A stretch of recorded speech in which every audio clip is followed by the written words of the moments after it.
morning, everyone. Welcome to Cook for Fun TV. Today is July 9, 2017. It's a Sunday, and we're finally back online and doing a cooking show. Last couple of weeks, I was a bit sick. You can hear it in my voice in my past stream, and I still have a bit of a dry throat, but I'm on the road to recovery, so that was a very long time that I was ill. And also last Monday, I attempted to do a sports stream. I did live slacklining at my parents' place, and the video is a bit choppy because the internet connection is different at my parents' place where we had our slackline set up. But you can still get some footage and a good introduction to what slacklining is, my favorite sport. So without further ado, let's get started. And I'm just going to make sure I can see you here, and I have the Streamlab widget open. Okay, perfect. Great. So today's menu is schnitzel, baked schnitzel made in two ways. One is breaded, and the other one is a ketone-friendly version that is nut crusted with almond and coconut. Also, we are doing a chicken stir fry with a vegetable. So let's get started.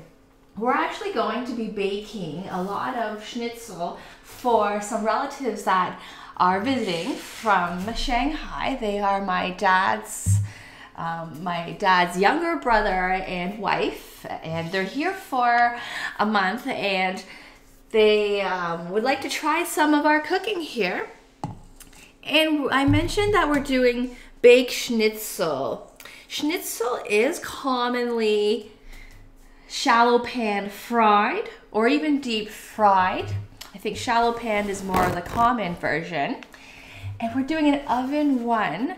The reason is that my family has more of a preference for less oil. And I thought, let's give this a try. We've tried schnitzel, the pan fried way, a couple of times. It's definitely very, very delicious, but I wanted to give the healthier version a try. So here I'm cutting up some pork loin that is 1 centimeter thick. We'll see how we go, and we're going to use a mallet to tenderize it and flatten it out. Great. So I'm going to proceed with just cutting up these slices, and I've got 3 of these big bricks because we have a lot of people eating. And also, we like to have leftovers too. Leftovers are always fun. In total, we have 6 adults. Good morning, it's Waga, we're live, that's right. Ever since Twitch added that vodcast feature, it has been confusing people. I know that the first time that I had it running, people thought I was live. And there were a number of regular viewers in the chat room, and we were chatting with each other, and it was funny. One of the viewers said, how could I be typing and streaming at the same time, because I was also in the chat too, answering people's questions. And the person said, what kind of sorcery is this? And that was pretty cute, that comment. But it has been interesting to see the activity that happens when you're not even on stream. There is still a bit of chat going on, and new viewers to the channel, so it's interesting. Okay, wow.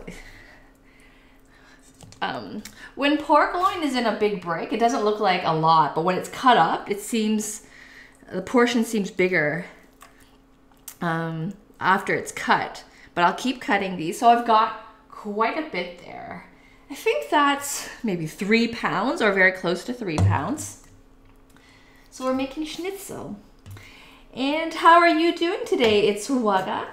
And I recall seeing you on my last stream, which was a sports stream. And you mentioned the video was a bit choppy.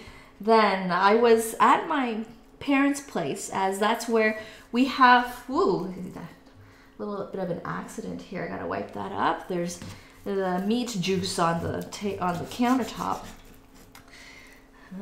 The internet was not as strong there, and we were streaming from outside, so yeah, I think we weren't just picking up the signal too well, so that's too bad, because I would like to do more of those. So we'll see if we can boost the signal somehow, but that's fun. That looks expensive. What are you commenting on?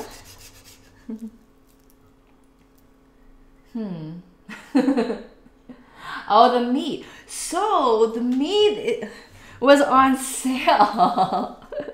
Yeah, so whenever there's a meat sale, I stock up. I put it in the freezer. Pretty much the way we shop in this kitchen is we go through the grocery flyers and circle the items that are discounted. And that's what we eat. We pretty much eat food that's on sale. And sometimes, I mean, I would say 85% of our shopping list is food that's on sale. And the remaining 15 is things we might need. Like certain things never go on sale. Certain herbs don't go on sale, but yeah. Because everything you want to ever eat eventually goes on sale. It's just a matter of, if you want it right away, it's probably not going to be on sale right away. But if you want something, if you want to eat something and you're willing to wait a month to eat it, eventually you'll find it on sale. That's a friend of mine when I was younger told me that she always waits because it always goes on sale. Well, so there's a difference. There's the reduced to clear items that the expiry dates are coming up, and and that's why the food is on sale. And there's also just a promotion. If the supermarket chain is having, it's a seasonal item or whatever, due to the supermarket chain's buying power, the supermarkets across our province, so our major supermarket in where I'm in Ontario, Canada, is No Frills. It's a popular, I guess, budget supermarket. It's very popular, and so I guess they have the buying power to get lots of sale items. So I got this. I think I got it for $2 a pound. I think for a portion this big, I guess 6 pounds, I got it for like just under $7. So I bought 2 of them. And I cut them into portions and I froze them. Yeah, so that makes it easy on the bank. Ooh, that is a lot of meat. But I think we'll enjoy the leftovers. We always do. And I'm making it in the oven too. So that's good. I get to fill it.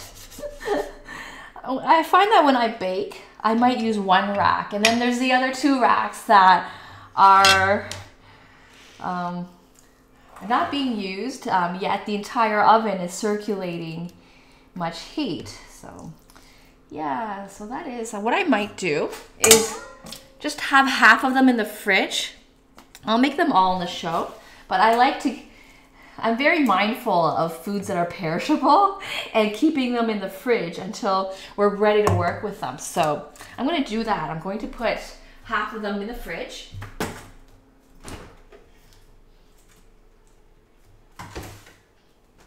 Okay, and I did want to wipe off some of, actually I'm going to give this a quick washing because of the blood on the cutting board.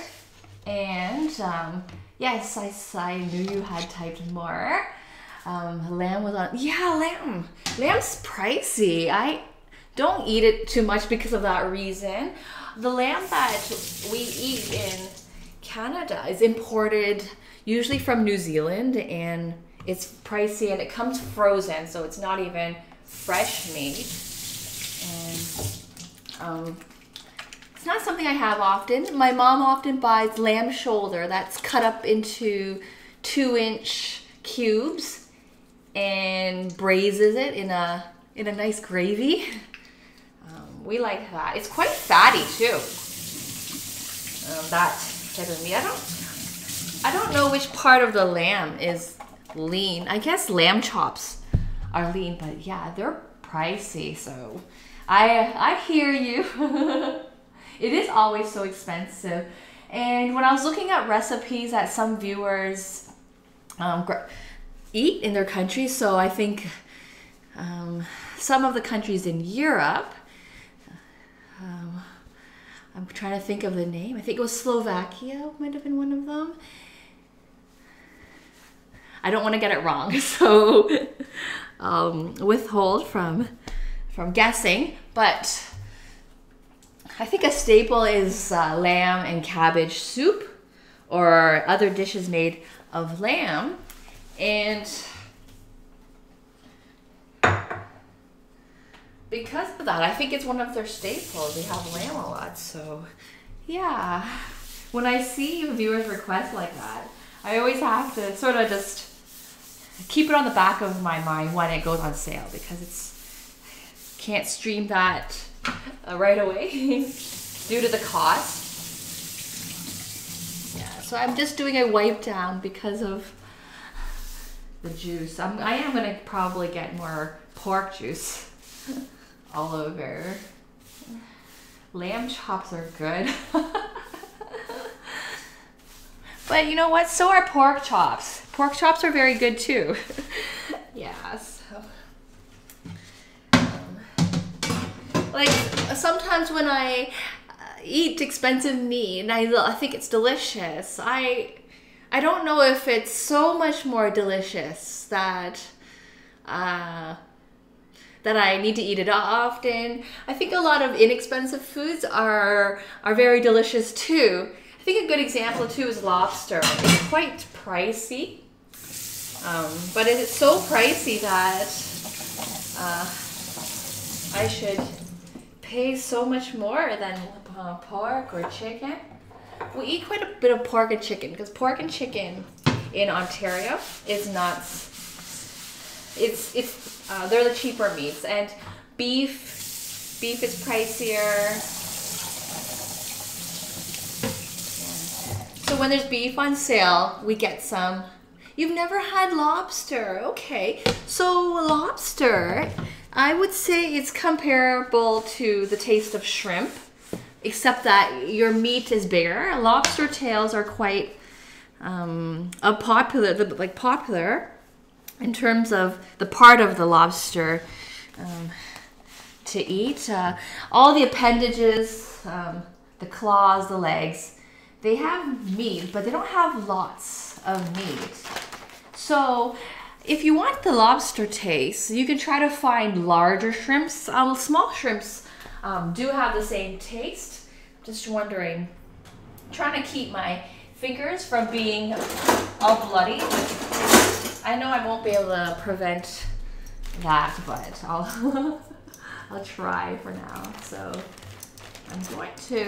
I'm getting a Ziploc bag. There's actually a tear in it, so that's why I'm using it for this purpose. Otherwise, I'd probably be using it to store meat. But I figure, okay, before I throw this out, this broken bag out, I'll give it more life by using it for the schnitzel. So yes, you made a comment about oven schnitzel, and I've actually never tried it, but I'm having relatives over, or I'm actually bringing the food over to my parents' place. They live on the same street as me, so we do eat together quite often, especially after my stream.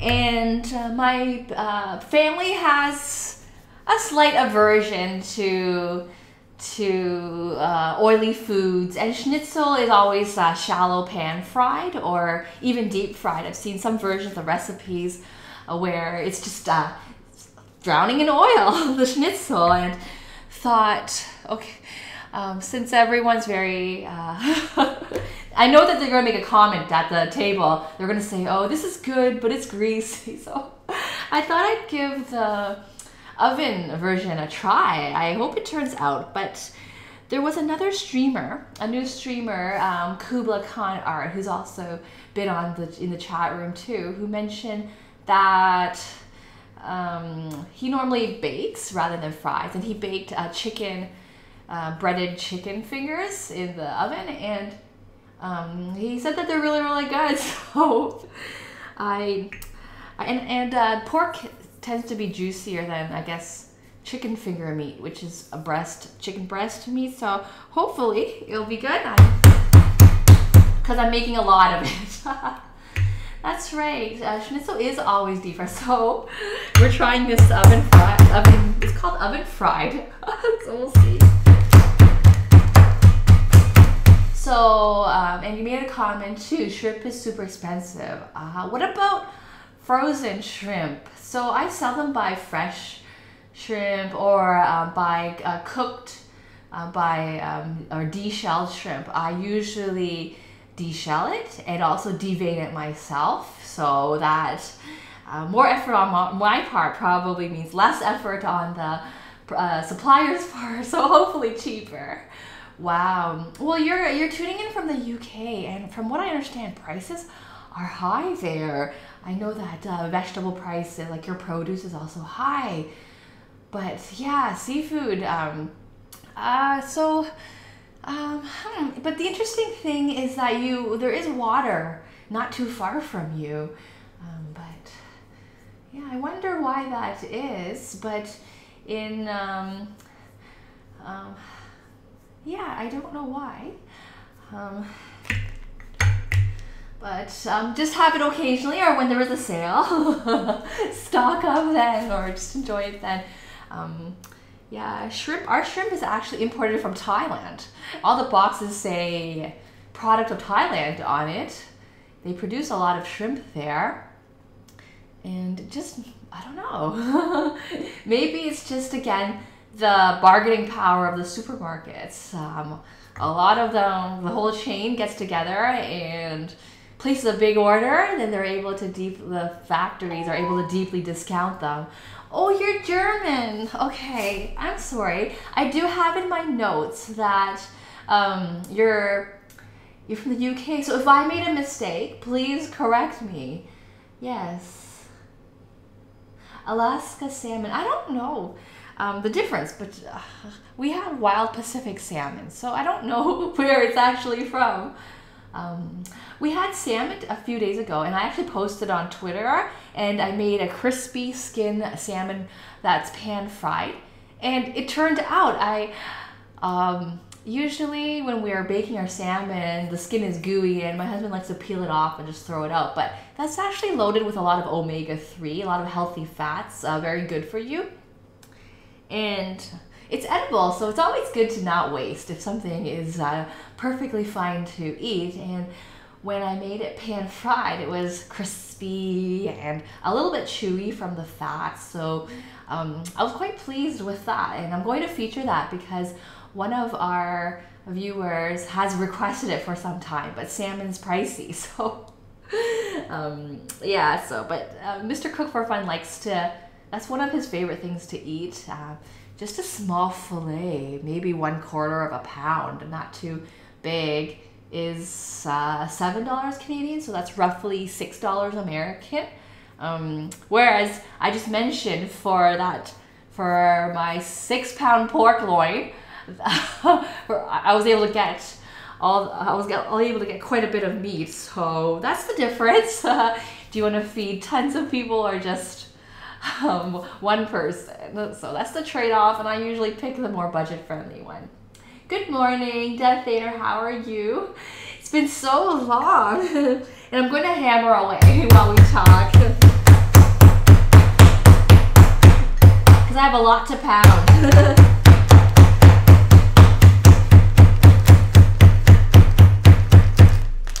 Yes, Canada is salmon country. In the West Coast, the salmon is a red color. In the East, it tends to be more of a pink color. And I think it's cheaper in the West Coast, but it's not cheap though, because I think a lot of it gets exported to other countries where the supplier can make more money that way. Same with lobster. Lobster comes from, there's a lot of lobster from Canada and from the US, and it's not cheap even though it doesn't travel far, because some countries outside of North America place really big orders, and they have high spending power. And yeah, so it's not cheap.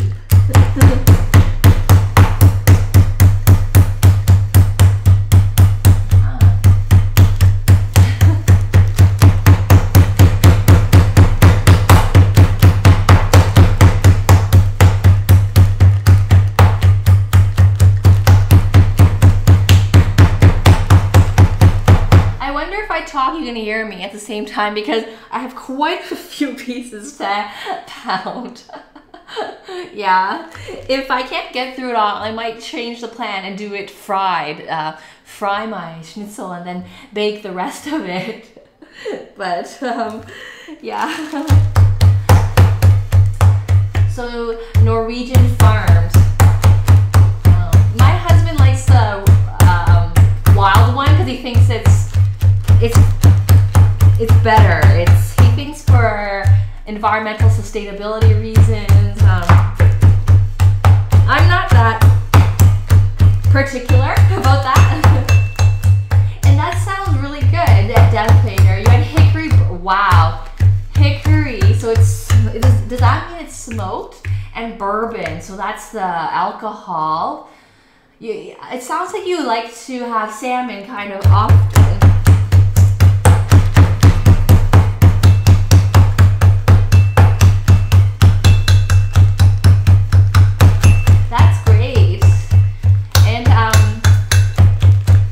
Cook this yourself or did you have it at a restaurant?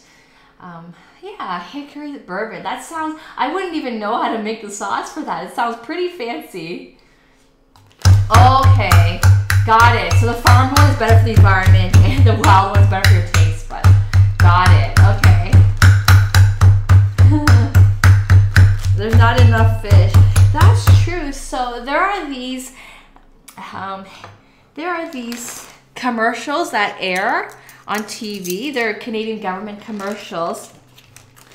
They're called Canadian Heritage Moments that talk about. So here's our pork that has been tenderized. I actually could go thinner than that, but I'm going to leave it for now. It's going to take forever, but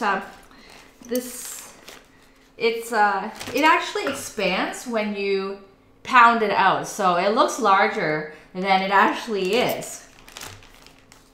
Yeah. I don't know if I'll get through all of these. I have a feeling I'm going to end up frying or else we'll be here forever.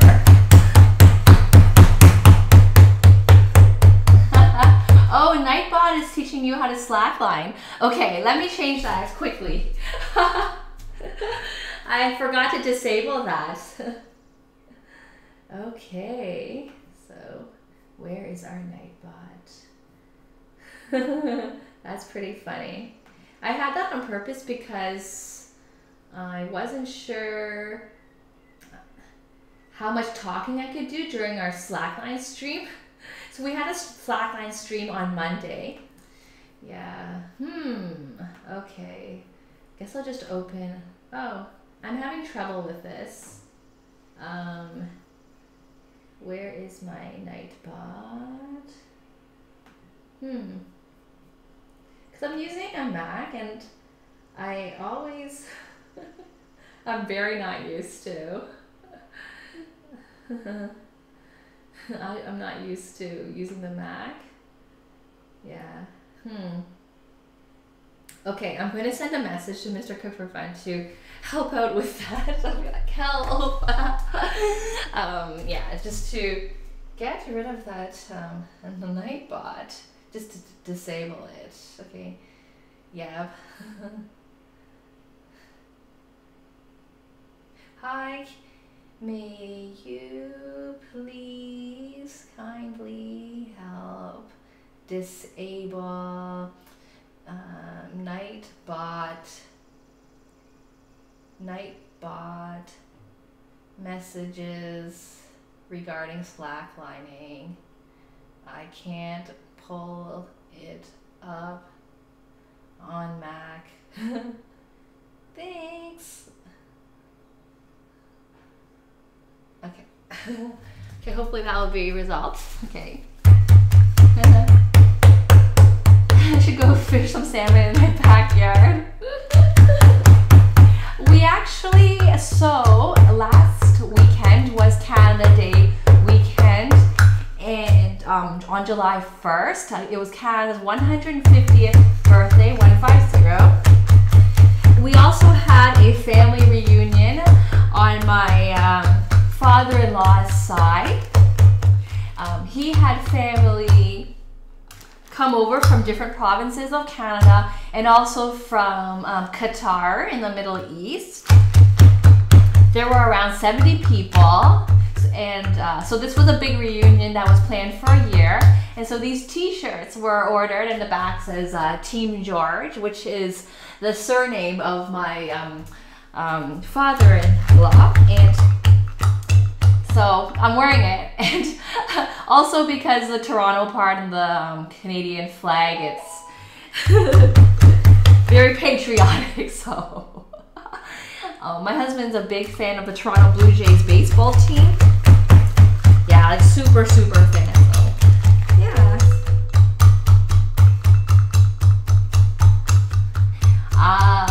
Sorry that you missed the stream. It was on a Monday. It's the Sunday we were driving back from the reunion. So the reunion was in a town in Northern Ontario that's got tons of lakes. And it's actually known as a fishing a fishing destination in Ontario with some really good fish that you can catch. So that could have been a possibility. But internet was really limited. We had internet in my parent-in-law's home, but not at the lodge. Like nothing, not even cell phone signal. So we couldn't even use data to stream if we even wanted to. But yes, there is good fishing here.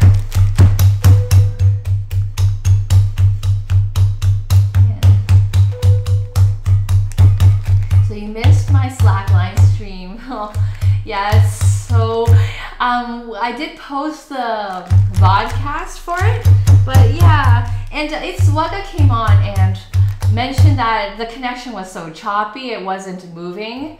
So I guess you didn't miss too much because the quality was affected. That was hard. We had the computer as close as we can to the house, but the slackline was set up away from the house because our anchors are approximately maybe 8 meters away from the house, and we had to run the cable, so we were limited. We couldn't. It was actually a pretty nice setup, but and it was at my parents' backyard, so the connection, the Wi-Fi isn't as strong there. It was kind of a slideshow. 150 years. Yeah, Canada's a pretty new country, a pretty young country. That's why in terms of culture, when people ask what's Canadian food, I guess to be fair, real Canadian food would be Indigenous food, the food that Native Canadians ate, and we don't know. We don't learn too much about their cuisine, and I guess it's not fair to say Canadian food is poutine, like French fries with the cheese curds. I'm getting some messages from Mr. Cook for Fun, so let's see. Oh, okay. I need to give him a token, the Authy token. Okay.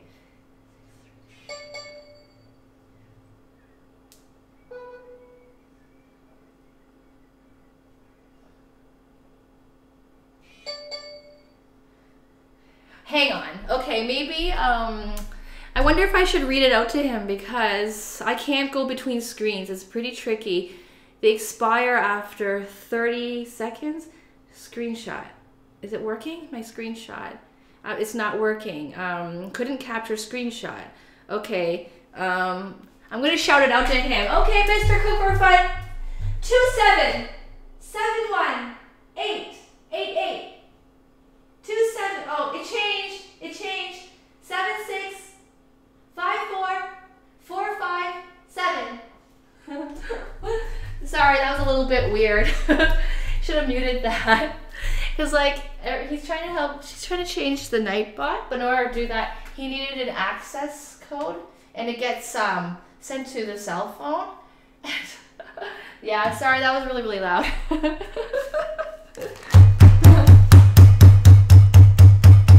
Oh, okay. Whoa, your house is from the 1700s? Wow.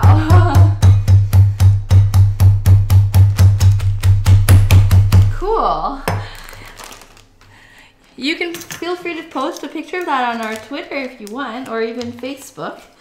Wow, so it must be really charming. It really, see this pork, it really has expanded after pounding it. But I definitely have so many to go through. Okay, I'll just keep going. I think, you know, if I put my mind to it, we can get through it all. Yeah. No one really minds. It's confused. It'll confuse people. But I guess the other thing is that it will also educate. Promotes the sport. And if you're from Germany, there are lots of champion or top slackliners from Germany. It's a sport that is practiced a lot in Germany. Yeah, I've seen clips on YouTube featuring competitions.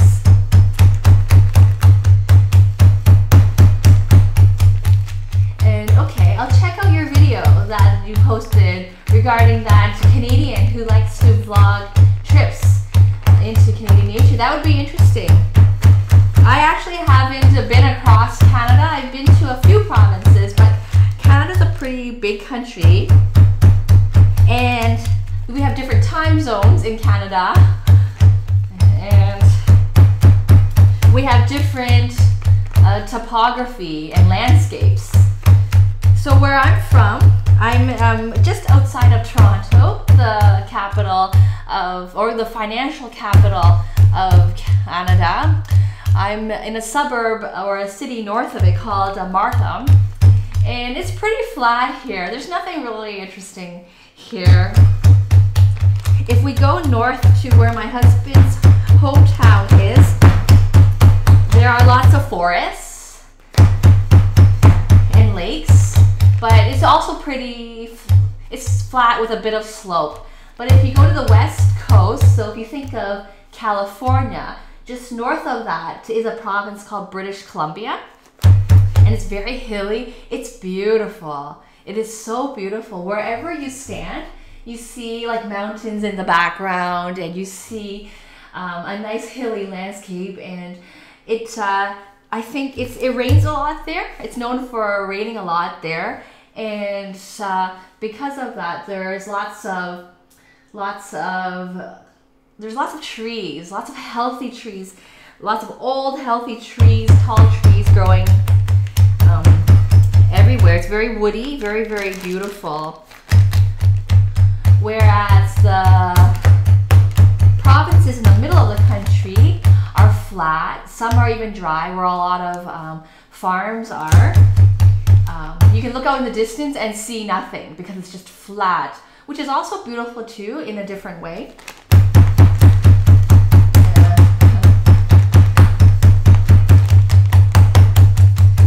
I'm glad to be streaming again using the MacBook that we normally use. For the last couple of streams, we used my husband's laptop for work, and we didn't have the flags there, and we didn't have the menu up. So it's nice. I'm glad the flags are back because I like that connection with the viewers. Oh, okay, I'm getting a message.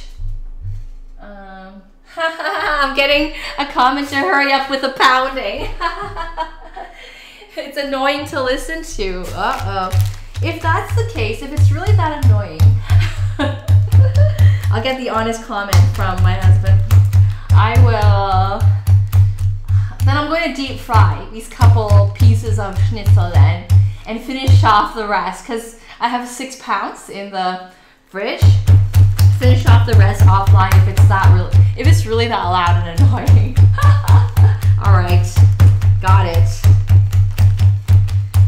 Okay, so we'll do 2 schnitzels and we're gonna fry them in the pan. Okay, so change of plan. Okay. Yeah. So we've got 3 schnitzel, and I'm going to put the other pork back in the fridge. The viewers demand pounding.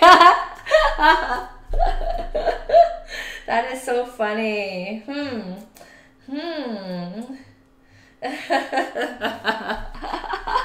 Very, very funny. I'm like conflicted. I wonder, I mean, there's no way to, I don't know if there's a way to have silence the pounding and just have my voice audible.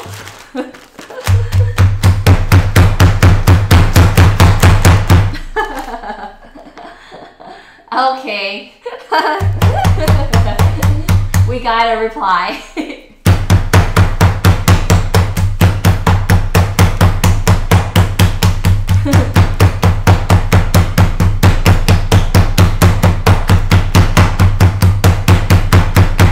I guess the louder I go, the faster I go too. Yeah.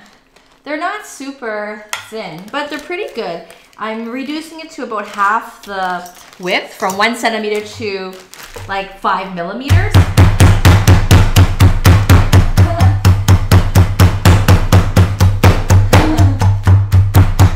That's true. The bullet is loud. I mean, I could mute it and do sign language, which I don't know how to do.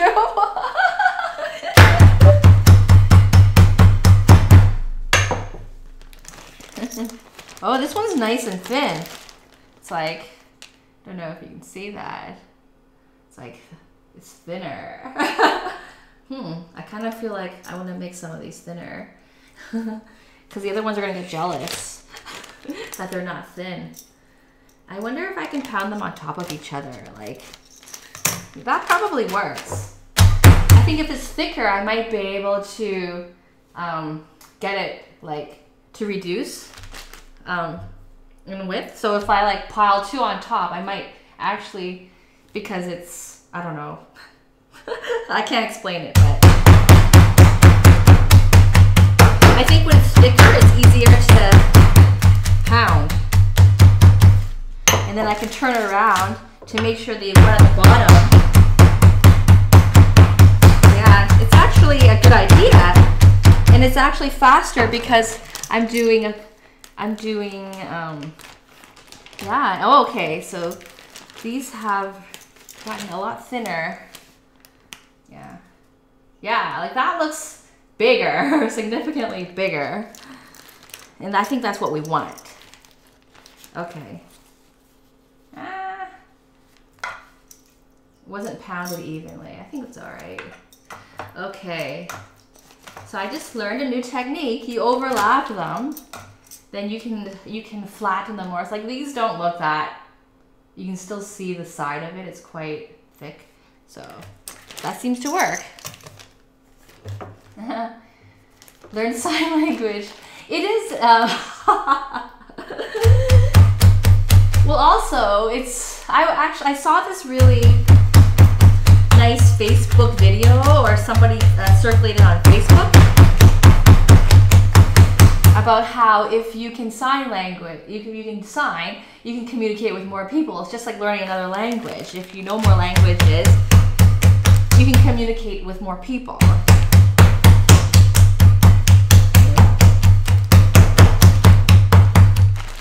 And it's also like, it's not a language that everyone thinks of to learn. They think they want to learn a language of a country they want to visit, but with sign language, it's being able to communicate to people that need accommodation, that have a special need.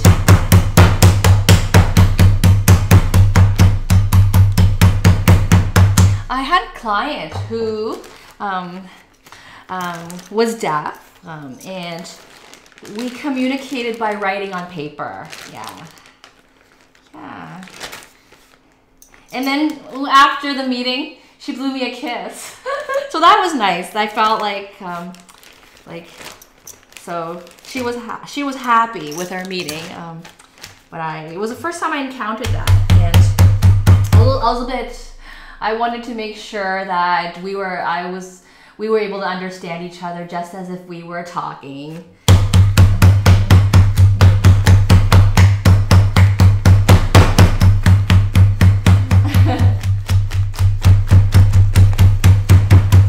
And another point about sign language too, about being able to communicate in a situation where you can't talk, people who are scuba divers, who are really into scuba diving, and are advanced divers, and they do it often.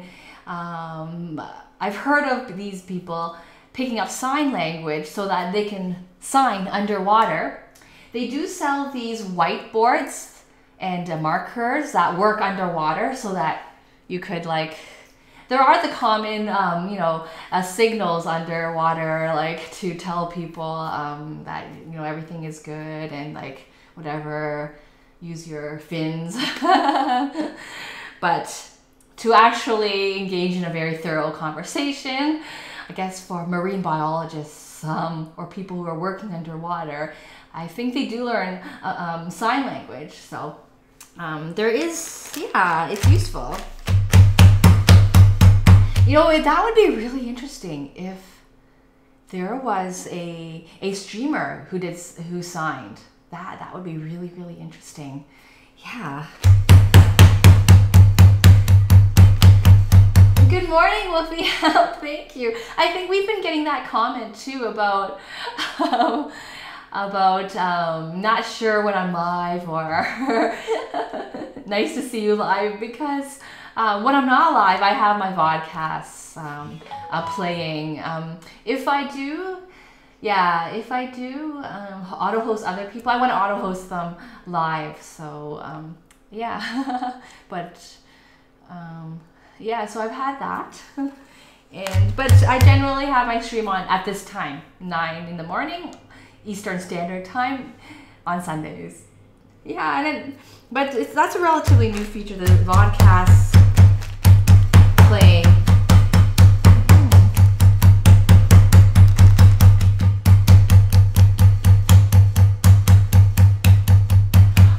Oh, okay. A lot of people know sign language. That's great. Yeah. Yeah, I don't know of a school nearby, but I think it should be more. I think it should be more well known. Yeah.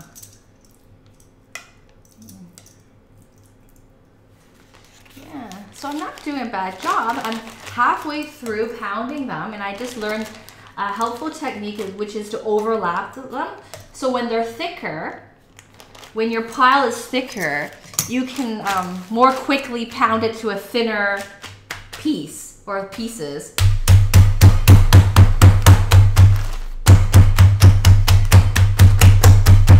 Like almost right away when I stacked 3 of them together and I pounded it with one stroke, it almost flattened immediately.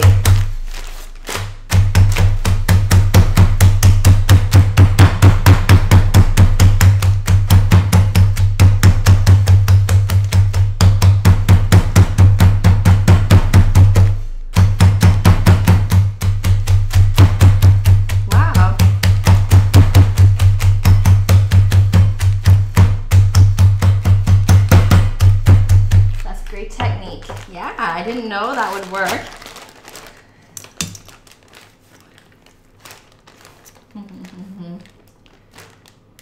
Oh, okay. Your wife taught dogs how to read sign language. So they know, are you hungry? You want to go outside? Attack the cooker fence. Wow. So your wife knows sign language. Wow, and she teaches that to your dogs. That's remarkable. Yeah. Yeah. And that's probably helpful in the training for the races. I'm going to give it some more pounding, because when I'm pounding, they sort of start to separate, like the pieces that were overlapping. Wow. So if you're tuning in and you're not aware, I'm just going to share this. Death Vaders is the proud father of 3 racing dogs, CJ, Smitty, and Luke, also known as Lukey Man, and they regularly compete, usually almost every weekend or quite regularly, in these flyball contests and these, I think they're relays too. And I've seen clips on Death Vaders' channel featuring the dogs racing. They are champions too, such that other dog owners have complained that they belong to a more advanced level so that their dogs, the other owner's dogs, have a chance to excel. So I think there's a lot of pride, and I really appreciate the passion though. Yeah, to make that effort to learn sign language and then teach the dogs it in order for the dogs to become who they are, to be as effective as they are. Passion is always very much admired. So yeah. So I would bet she can talk on and on about training and all these techniques. Wow. I've never heard of that too. I've never heard of sign language for the purpose of dog racing. So yeah, I love the passion. So I wouldn't be able to stream silence because I don't know it myself.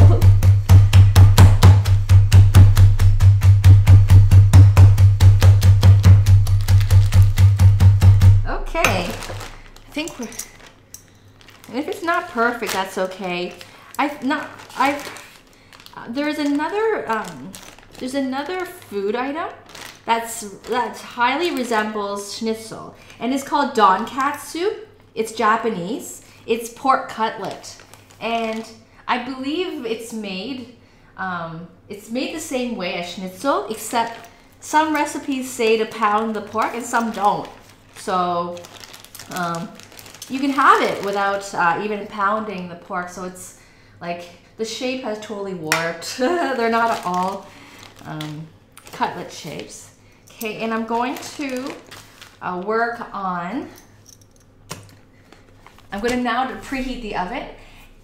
Yes, and I'm going to work on the other pork pieces that are in the fridge. So I'll turn it to 425. So bake.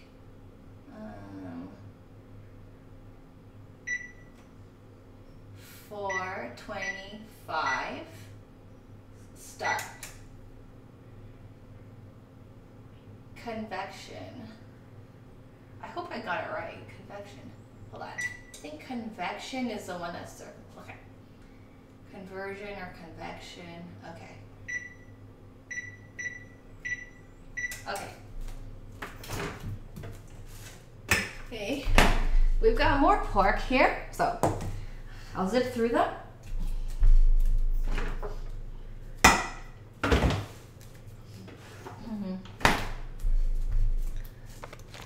There's no pounding meat jokes. You can be the first to start. Let me catch up on the chat.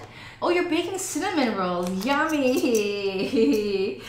You should stream it. Yeah, wow. I've never done that before.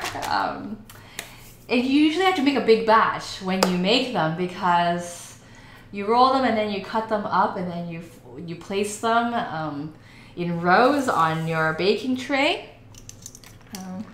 Yummy. There is a major North American cinnamon bun chain called Cinnabon. Cinnabon. If any of you watch the TV drama Better Call Saul, I think it's on, is it HBO? I'm not sure, but it's very popular, Better Call Saul, and they always show flashbacks, or maybe, what's the opposite of a flashback? Like future clips of the main character working in the Cinnabon location. But anyways, I read in school that Cinnabon's marketing strategy is to always locate themselves in a corner inside a mall near an entrance, so that when people are around the corner, they smell the cinnamon buns baking, and they're drawn, they gravitate towards it and eventually buy. And so that's a marketing strategy. Yeah, that they're located in corner locations where people will like converge towards that direction and go in and buy one. They're really yummy. Ah, wow. So, oh, wow. So Wolfie Hound, you have a Yorkie. I didn't know that. That sounds really cute. And you also did use hand signals. Okay. I just do twirl for Winston to spin. Yeah. Okay, so Death Eater's dogs are racing in Athens, Georgia. How far is that from where you are? Is that going to be a road trip or a plane ride away? It doesn't sound like it's far from North Carolina. Your rolls need to bake faster. I think, I'm going to guess you need another 20 to 30 minutes for your rolls. I'm just guessing, because I don't know when you put them in.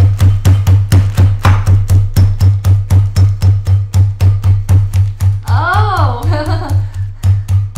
thanks for the shout out, Death Eater, about Canada's basketball team.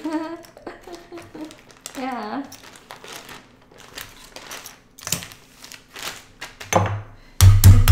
I didn't watch the game myself. My husband's watching a race, I guess a Formula 1 race. Yeah, right now.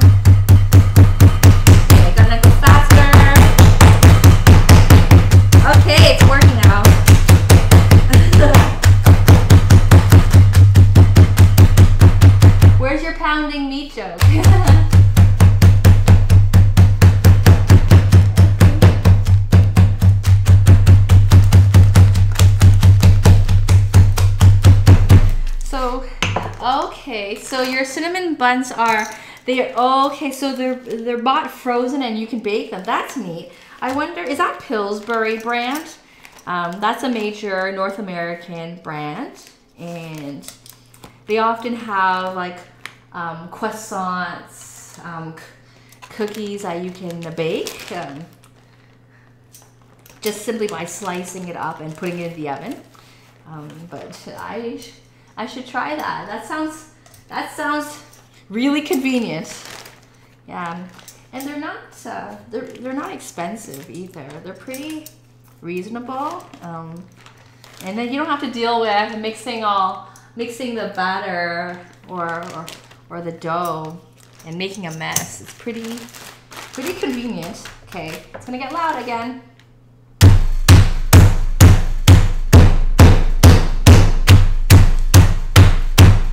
I can hear the whole kitchen shaking, or something's shaking.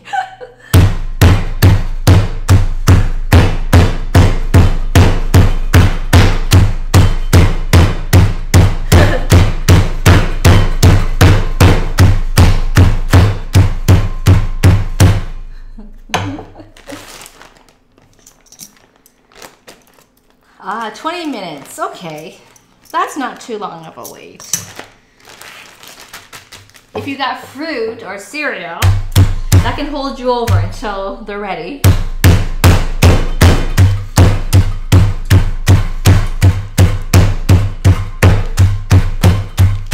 And speaking of fruit, I have a couple of updates.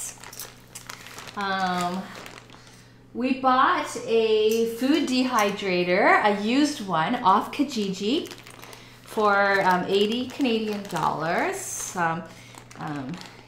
Cash. That's around, I guess that's around $70 American. I'm gonna pound this one more. And the vendor, we also bought baby gates so that we can keep Winston in the living room sometimes. My aunt is petrified of dogs. I've actually never seen someone that afraid of dogs. She has to be like 10 meters away from Winston. My dad didn't really understand, like had him on a leash and told her, "Oh, come into the house. I've got him."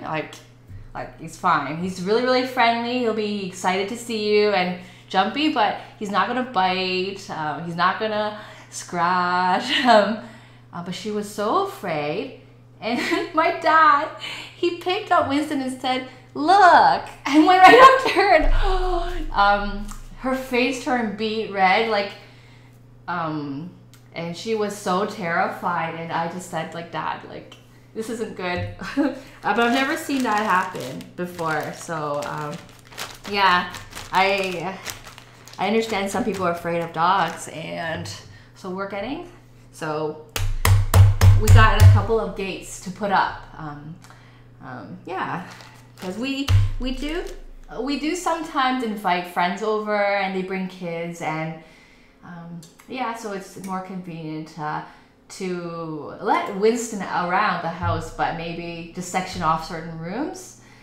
Otherwise, we put him in the bedroom, and then he's sort of mad at us for being cooped up in there. So yeah. So yeah. So anyways, the vendor threw the baby gates in for free. And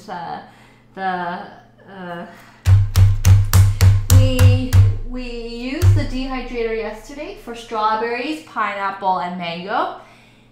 We had it running overnight for, so I'm gonna guess 12 hours, like starting from 7 to 7.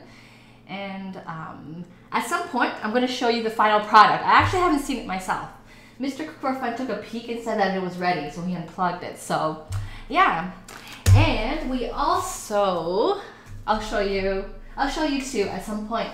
We also harvested some cherries from our cherry tree, and we have a big tub of it. So, I'll show that to you too. You've owned 5 generations of Yorkies. Wow. Aw. They're really cute. So I guess you're a Yorkie lover. Generations. So does that mean the next generation came from the last one? Like they were all related. So you didn't take in like other Yorkies. It was always the same family of Yorkies. Oh, you dehydrate fruits, meats for, yes. So we do want to learn, we do want to find some doggy treat recipes to dehydrate. That'll be fun. Winston will really love that. We want to make some fish treats for him too. The supermarket sells and fish ends, like I guess like scraps, and they sell them. And we could make some doggy treats with those, because a lot of the times there's skin attached to it, which is really healthy.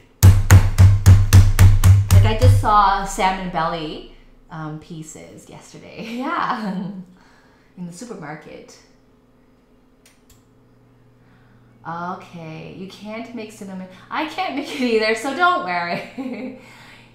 Oh, well, maybe you can learn from your husband. Yeah. Yeah. Or like you can work together and help each other make it.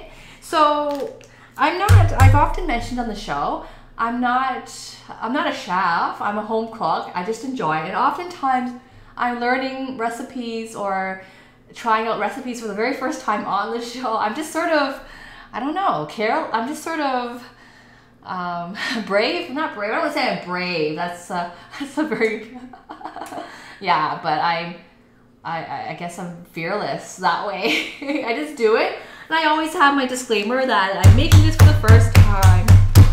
So, which brings me to this disclaimer. I've never made baked schnitzel before.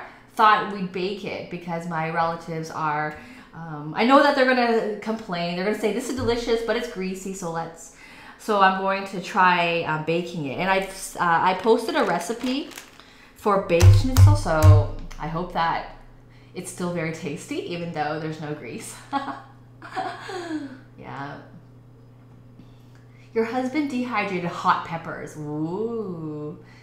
Okay, so you probably had the hot pepper fumes. So that's a good point. I'm not going to do that now that you mentioned it. I think maybe in other countries, they're sun-dried outdoors under blazing sun in a basket or some bamboo, I guess basket. But the fumes. When my husband makes our homemade chili oil and we have the oil simmering for a couple of hours, yeah, like it's very suffocating, the whatever it is, the aromas that are releasing into the air. So I hear you. Dried liver is good for treats. Okay. Oh, I'm really sorry to hear that, Wolfie Hound. Yeah, well, rather than feeling sad, maybe it's a way to, yeah, well, it's to honor him. Yeah, like, yeah, we often have memories of our loved ones through the foods that they made. So, yeah, yeah, so I hope you get over that. Yeah, but it's hard. It's hard. Yeah, actually, I think about it regularly too. My grandma passed away. She was my favorite person in the world, and I couldn't believe it when I heard the news. And my parents are getting older, and like I think of ways to spend more time with them. So it's. I don't have any words to express how you must be feeling, but just sorry, yeah, to hear that, and I understand it must be really, really hard. Yeah.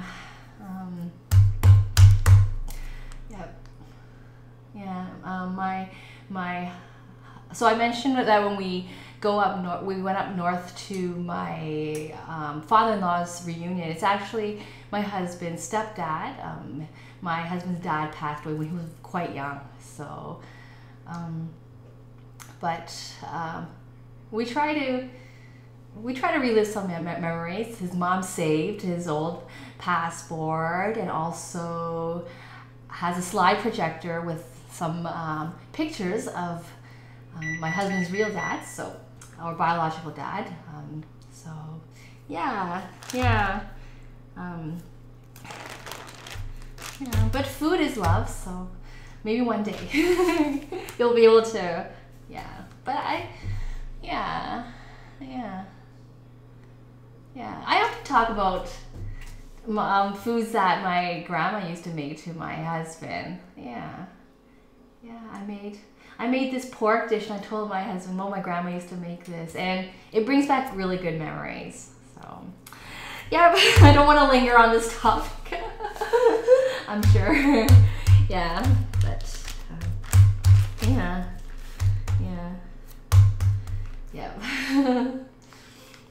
So I'm going to keep pounding this away. Oh, and I want to comment too. I saw your Twitter video of your the pottery ware that you made. It was really, really pretty, and I think I commented on it too. So keep it up, and if you do post something that you want to share, I'm happy to look at it. And and if you ever get around to making tagine, I would love to see it, or anything that you make. But that'd be really interesting. And you can paint it the way you like and glaze it the way you like too.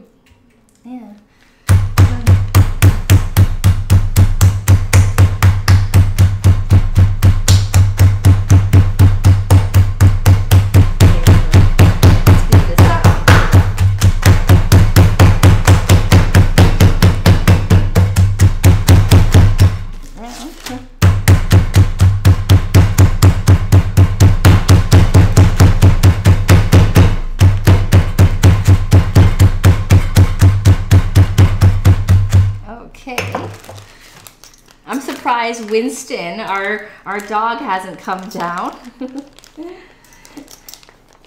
He knows that we're cooking. Thanks so much for the follow, Starblazer. Welcome to Cook for Fun TV. And please let us know what country you're tuning in from. The flags to the sides represent those countries that viewers have tuned in from since our show started. So we love to know, and also hear too about some of the foods that are common where you're from. And we're always learning on this show. So we're making Schnitzel today, and it's commonly known as a German dish, but I was actually told by a German viewer that it's Austrian. It's Austrian, yeah. So, but it's very, very common to have this in Germany, and it's commonly known in Germany as a German dish because of that. So, yeah. Okay, what part of Canada? I'm casting from Canada as well. I'm in the city of Markham, which is just north of Toronto in Ontario. Oh, that's so nice, Wolfie Hound. I'm blessed. The viewers are very, very nice. Like, I'm lucky. I don't get mean people. People are so nice. Thank you for that comment. If you ever have recommendations to improve it, I'm always open to hearing them.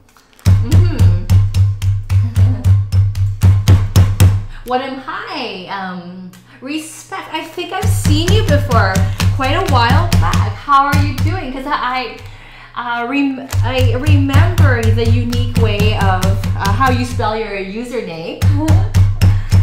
I like the 5 as an S. Yeah.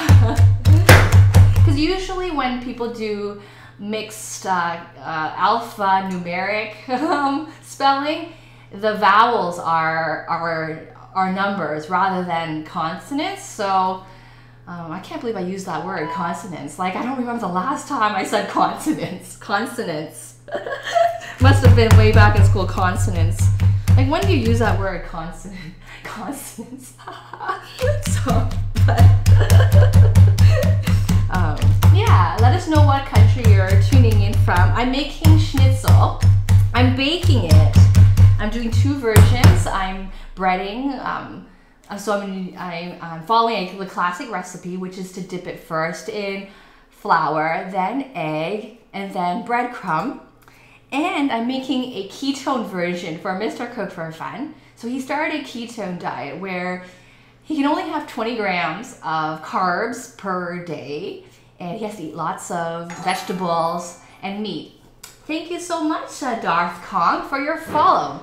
And let us know what country you're tuning in from. Yeah, if you've, same with respect as well. The countries on the sides represent places where viewers have tuned in from, and we always like to learn about cooking ideas or foods that you eat in where you're from.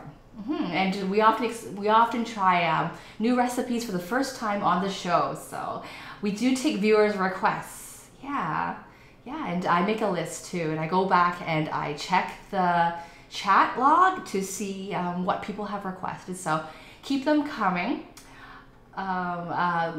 Death Theater has mentioned salmon before, pecan crusted salmon, so I think we'll do that pretty soon.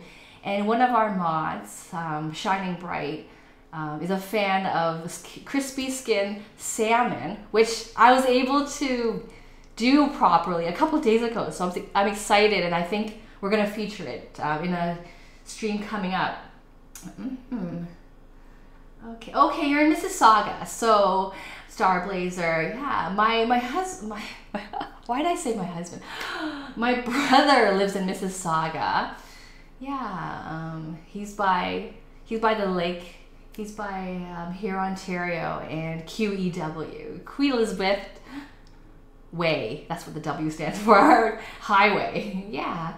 Okay. And I used to work in Brampton, so I kind of know the Peel region as well. I'm in Markham, so we're like an hour at least away. Yeah. Great.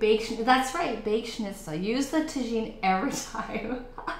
Yeah, I try to use it on the show as much as I can. I quite appreciate your comment, and I do recognize that it's quite different. It's something to share. It's a cooking appliance from a different culture. I think it's Moroccan, but I might not be correct, but it's definitely like Middle Eastern. And the tagine, you can actually see it in the camera. You can see it on top of my fridge, that pointed ceramic piece, and it's painted with blue. That's a tagine, and it's an older version of a slow cooker. I think that due to the shape of it, it helps to retain the heat for a long time. So I like sharing it on the show because it's also artwork as well. And Wolfie Hound appreciates it as she's into pottery. So that's one of your challenges in the future. But yeah, so I do try to use it. It's just more interesting than a modern day pot. It's just got more character. There's art on it. So yeah. Yeah, and if I ever have flowers, I like to put them on the show because it looks nice. Yeah. Hey, OMG Pete, how's it going? Great to see you again.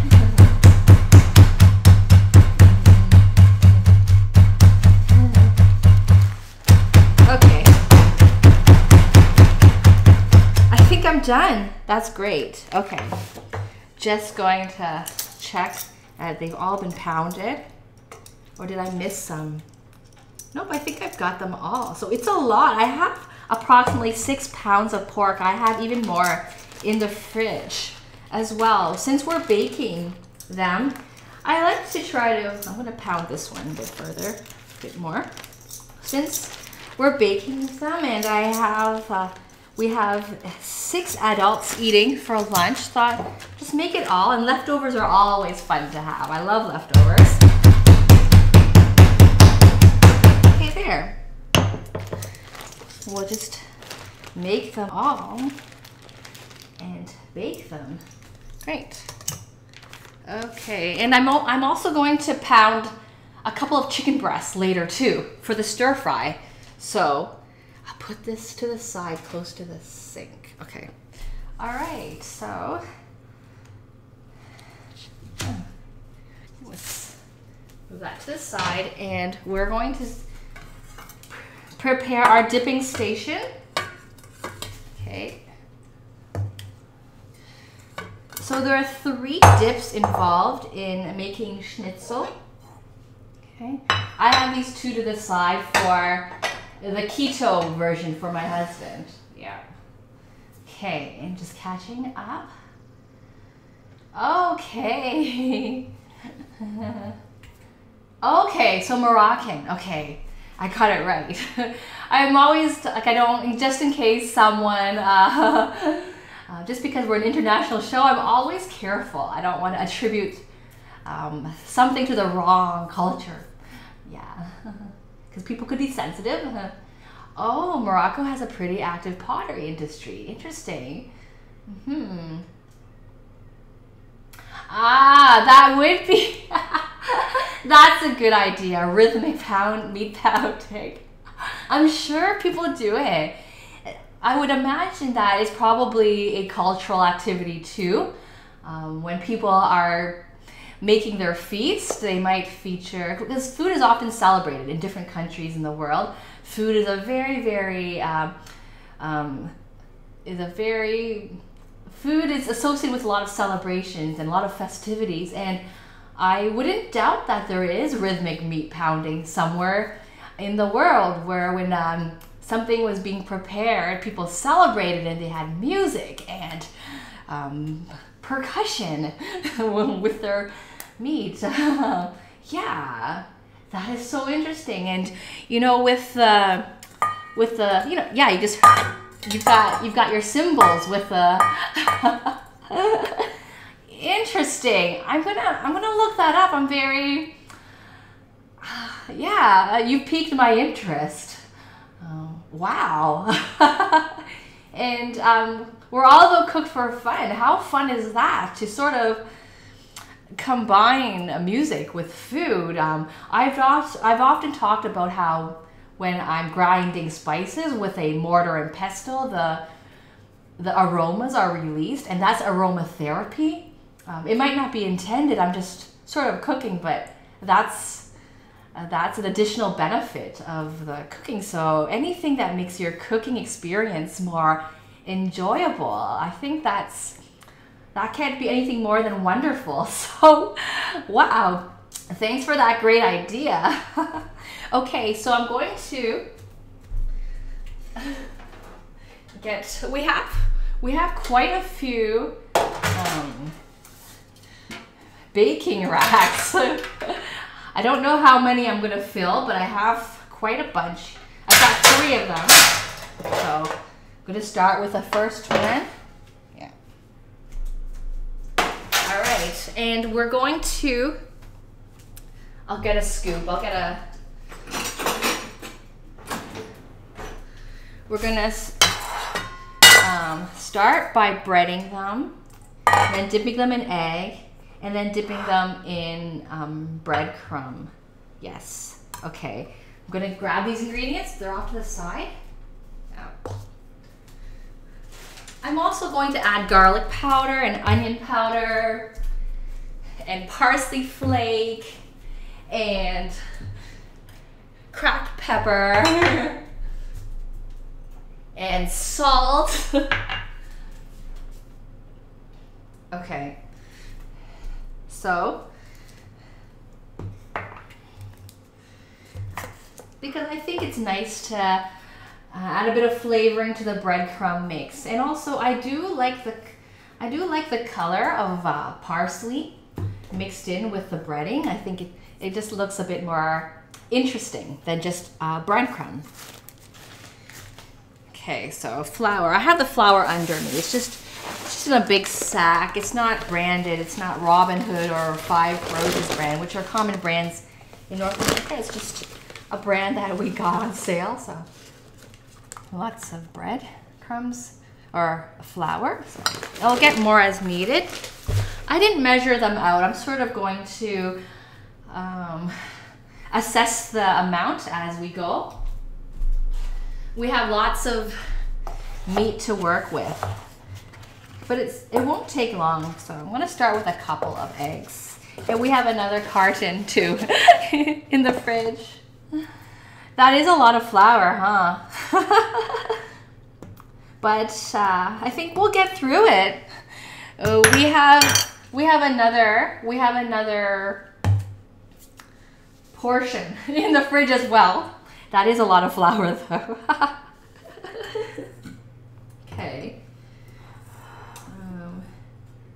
This plate is a bit small, but I was sort of running out because I needed, you know what? Yeah, I don't have anything kind of wide and flat that I could use. That's okay. So I'll make do with it. Okay. And I'll get some chopsticks. I beat my eggs with chopstick. Okay. Hi. That was a bad egg crack. Hi, Kerbal801. How are you today? Thank you for tuning in to Cook for Fun TV, and let us know what country you're tuning in from. Yeah, so we're just starting to dip the pork. Thank you so much for the follow, Cater0211, and also let us know what country you're tuning in from. And I'm putting just gonna give my hands a rinse, the eggshells into the sink, as I will give them a quick rinse and put them in our garden. So eggshell is an excellent natural and budget-friendly fertilizer for your garden. Yeah. We also posted photos of our garden bed on our Twitter page. Yeah, so I just use chopsticks to beat. It's similar to using a fork.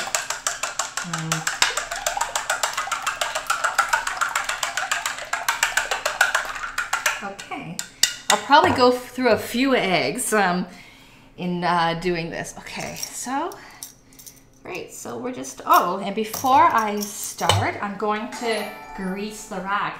Thank you so much for the follow, Kerbal01. Tuning in from the US. Great. Yeah, I think there's a few of us in the US. I'm casting from Markham, Ontario in Canada. I'm in a city just north of Toronto. Yeah. Okay. I need to grab some, I'm gonna get some margarine to grease the rack.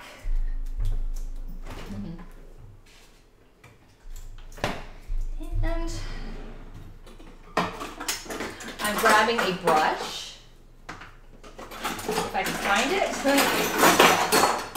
Okay, great. Put the brush together. I can't imagine the pork sticking too much to the rack because the rack already has the spaces to help sort of pop the meat out, but it's a good idea just in case it dries out. There is no oil involved in cooking this, so I hope it works out. I've seen a few recipes online for baking schnitzel, so we're trying this healthier version, this non-greasy version. Yeah, I have no problem eating. I'm not like I eat everything in moderation, but I'm serving this to family, and I think they're going to react if they see greasy food. I'm serving them greasy food, so I'm going to try this version. And if you're just tuning in too, we're making a keto version for Mr. Cook for Fun. Yeah, he doesn't like the idea of the breadcrumbs, so we're going to use flaxseed meal, and coconut and some almond to bread the pork for him. Oh, there's Winston. Let me see if you can. Let me aim the camera to see if you can see him. Okay, Winston. There's a glimpse of him. Okay. Okay. Hi, Sweetie Bun Bun. That's a cute name. Okay, I'm just gonna get his dog food up. Yeah. Okay. Yeah, Winston is on a raw diet. Ground walnut would taste like. Ground. Thank you so much for the follow, Sweetie Bun Bun. I'm gonna let Winston out. 1 second. Just open the backyard door for him. Okay, done. Okay. So I think in the last stream we made a Persian walnut-based dish. It was a, and I think I even used the tagine. I made a. So I'm firstly dipping this in the flour, now in the egg. I think I need to use the chopstick for the egg. Oh, I didn't even do the breadcrumb. Okay, I'm gonna leave it swimming there for now. Okay, and put together the breadcrumb mix. What was I saying? Oh yes, and the chicken is cooked in a walnut paste. I used a full cup of toasted walnuts and added pomegranate molasses to it. And it's one of our favorite dishes. I think I've streamed it twice already. The first time I made it and offered it to my parents, my mom immediately asked me to give her a cooking lesson, a one-on-one cooking lesson the next day. It's Waga's suggestion, who was in the chat earlier. I've never had anything like that. I never had a nut-based sauce for any meat dish before, or a fruit-based one. So it was walnut combined with pomegranate, which are known as two superfoods. So these were healthy ingredients that were added or used to make the paste, and it is such a delicious combination. So if you've never had that and you have access to walnuts, you have access to pomegranate molasses, which might not be easily to purchase everywhere. Let me show you what that is. Where'd it go? Where did you go? It disappeared on me. 1 second. It should be around. Oh, here it is. Okay. Yeah, pomegranate molasses. So we have a Iranian community in Toronto, and so I bought that there. But I think you can make your own. But it'd take a lot of pomegranate fruit to make your own. You would have to boil them down and reduce the juice into a syrup. That would take a lot of pomegranate, and it's quite pricey, but it is sweet. It also reminds me of black currant or maybe cranberry juice. Yeah, there is in the UK there is a popular it's called a cordial. Those drink syrups that you use to make like those concentrated drink syrups that you use to make juice. They're called cordials, C-O-R-D-I-A-L. I've never actually heard anyone say it, but I see it on the bottle. And there's this cordial in the UK called Ribena, and it's a black currant syrup. And that kind of tastes like pomegranate molasses, kind of, not perfectly, but yeah. So you use maybe 3 tablespoons of that to 1 cup of walnut paste, and it's a really, really good combination. So when you mention ground walnut, yeah, it'll probably be really, really good. It's really good with chicken. It's probably good with pork, and good thank you for reminding me about the burning, because we're going to do, for my husband's keto version, we've got coconut and almond, so we have to be careful. These only bake for 20 minutes, 15 minutes on one side and 5 minutes on the other. I don't know why you flip them when you have a baking rack, but I'll follow the instructions. So I will keep an eye on my husband's version. Maybe I'll put it on the lower racks because his coconut will probably get toasty pretty quick. Yeah, so I added some breadcrumb and parsley so far to the third station. I'm gonna add, and I'm sort of putting the ingredients I like.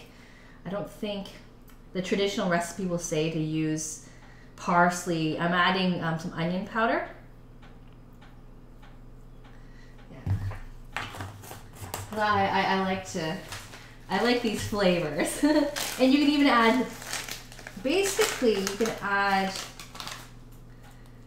the seasonings that you might enjoy your battered fried chicken with. And I'm adding garlic powder. I think the classic recipe would say to just add salt and pepper.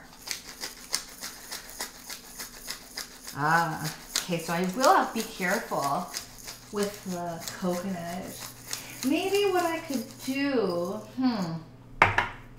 so there's 3 stations. I was thinking for his version, I do a flaxseed meal, egg, and then, oh, thank you for the subscription, Some Dim Sum. That's a really, really cute name. Some Dim Sum. Dim Sum. Dim Sum is one of my favorite foods. Well, I like a lot of foods. I don't think I've talked about foods I don't like. But dim sum is Southern Chinese tapas. All these little dishes of different meats and dumplings and rolls. Yeah. And the word dim sum in Chinese means touch your heart. Yeah, they're meant to be eaten as appetizers when you're with company, and served with tea, and it's supposed to be light, but they're delicious that people often eat it as a meal. It's not uncommon to do that. Okay, so I added quite a few ingredients: breadcrumbs, parsley, garlic powder, onion powder, cracked pepper. I'm gonna sprinkle some salt. Okay. So I guess with my husband's, I was gonna do flaxseed meal, egg, and then the nut. But if the nut burns easily, maybe I do it in reverse. I do the nut, then the egg, and then the flaxseed meal. Then maybe when the egg is sort of absorbing the nut, it sort of creates a barrier between the direct heat and the nut itself. So I'll try that. Thank you, Death Vader, for noticing. Yeah. So I didn't even mention this. Oh my gosh. So last month, or the end, sometime during May, I actually became an affiliate. It hasn't affected or changed very much on the stream, but there is options to cheer. Yeah, so there's options to cheer, and there's options to subscribe. So yeah. Yeah. Okay, so I've had this drowning in egg yolk for a while. Okay, so flour first, then egg, and then breadcrumb, and then straight onto the oven rack. Okay. Can you see in the camera? You could, but it's not like, maybe I'll move this meat. You don't need to see the meat. It's not so interesting. And then I'll sort of skinch over, and I can, okay, right. Okay, it's like at an angle. It's not directly on top. Yeah, because our camera's on a tripod here, and it's just angled like that. It's not like above here. Okay, so put this Yeah, so it's got different colors on it. A bit of red would be nice. Maybe I'll sprinkle some paprika. Gives it some. I'm doing it more for the aesthetics. I like the green. Like it's just less plain than breadcrumb. So I'm gonna add some paprika. Paprika, just for color. Okay. So look at all this paprika here.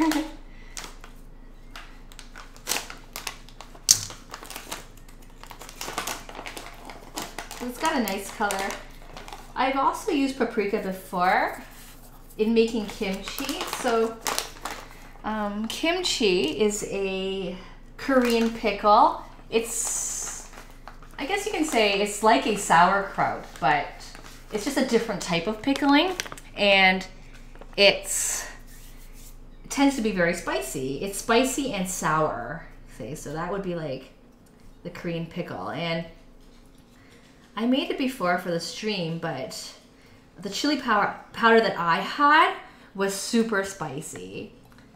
So I wanted to use less, but I didn't want to compromise the color. I still wanted the kimchi to have a nice red color to it. Okay, so I'm just gonna dip flour, then egg, and then breading. And so when I followed the recipe, I used half the amount of chili powder, and I made up the balance with paprika to get that nice red color. So that was a nice hack. Yeah.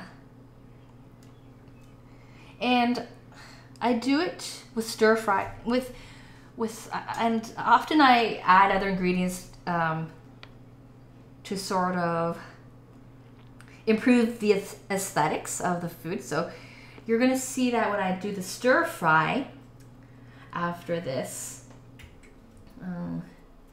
which is ambitious because I have a lot of pork to go through, and then I'm doing stir fry, but that's a lot quicker than this. For the soy sauce, I'm going to use dark soy sauce to give it, dark soy sauce gives it a deeper dark brown, almost black color. And when it's mixed in with your food, it just looks more tantalizing. Like I noticed, I don't know about your preferences, but I like my gravy. I like to be dark rather than like a light brown, like turkey gravy versus, or chicken gravy versus beef gravy. They both taste very good. Like the flavoring from the bird is also very good. But beef gravy just seems more tantalizing. It just, yum. It just, that deeper brown color versus the light color gravy just looks yummier. So yeah. So this isn't bad. Like now I'm flying through these. Now that our batter is done, or our batter's done. Just put them right on the rack. Yeah. I'm actually going to put them all in the oven at the same time so that I don't get the timings off. Yeah. Beef gravy. Yeah. Beef gravy is good. So, Star Blazer, I know you're tuning in from Canada. We did a stream featuring poutine, and I think it was our 200th viewer who requested that. So at the 200 follower mark, we featured that viewer's request, and that viewer was from Canada and requested poutine. So we did that, and when I was out buying the ingredients in the supermarket, I went to the gravy section, and I found poutine gravy, and I didn't know that existed. I just thought regular gravy, like regular meat gravy, was used for it. So I don't. I think that yeah, I wasn't sure of the difference.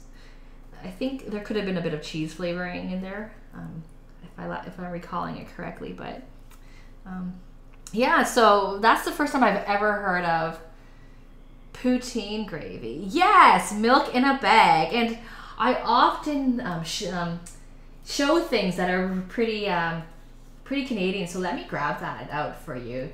And they'll put it back in the fridge because it's perishable. I'm very practical in this kitchen, but let's do that. So let me grab my milk in a bag. It's not a clear bag. Today it's not a clear bag, but yes, our milk comes in bags. 3 of these equals 4 liters. That's not too off from quarts if you're tuning in from the US. And the expiry date is written on the bag, so that's like July 30th. Yeah, so we do have milk in a bag. So I'm gonna put that in the fridge, and I saw some more comments which I'll reply to. Let me go in order.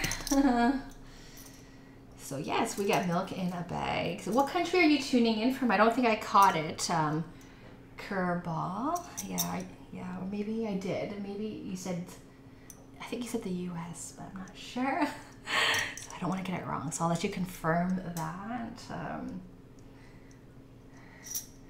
Yeah, I think it's gimmicky, Starblazer, poutine gravy, because how is meat gravy going to taste, make the poutine taste off? So beef gravy all the way. But that's pretty gimmicky, I think. But I bought it and I showed it on the show, just because. Did I put soy sauce in the breadcrumb? No, I didn't. No, I didn't. So it was, I went off topic when I was talking. I put paprika in the breadcrumb because I just wanted to get like multicolors going on in the breadcrumb. And so, but then I went on to talk about how I often do that, add other ingredients to the recipe just to sort of hack something. So I added dark soy sauce. I'm going to add later on dark soy sauce to our stir fry rather than regular light soy sauce to get like a deeper color, because it'll just look yummier that way. Yeah. So no. But soy sauce in the breadcrumb. The breadcrumb's dry, so I wouldn't do that, but I wouldn't be surprised if someone has tried putting it in the egg wash, but it doesn't really, the purpose of the egg wash is to sort of help with the binding, and the soy sauce would sort of throw it off because it's liquidy. So don't worry. And before I continue, I forgot to even greet you. So welcome to Cook for Fun TV. Schnitzel. And let us know what country you're tuning in from. Yeah, so we're making schnitzel. And I was told by a German viewer that it's actually Austrian by nature, but it's it's a beloved dish it's a dish that's well loved in Germany that is often associated with being German. Yeah, so no problem. Yeah, it's always fun to learn on the show. Yeah. Okay, so I think I filled this rack. Then I'll put this. I won't put it in the oven yet because I'm going to get the timing off. I have 3 racks, so, and it only takes 15 minutes. And then we flip it over. Or I mean, I could put it in. Yeah, I could put, no, I'm gonna get the timing off. I know I will. Okay.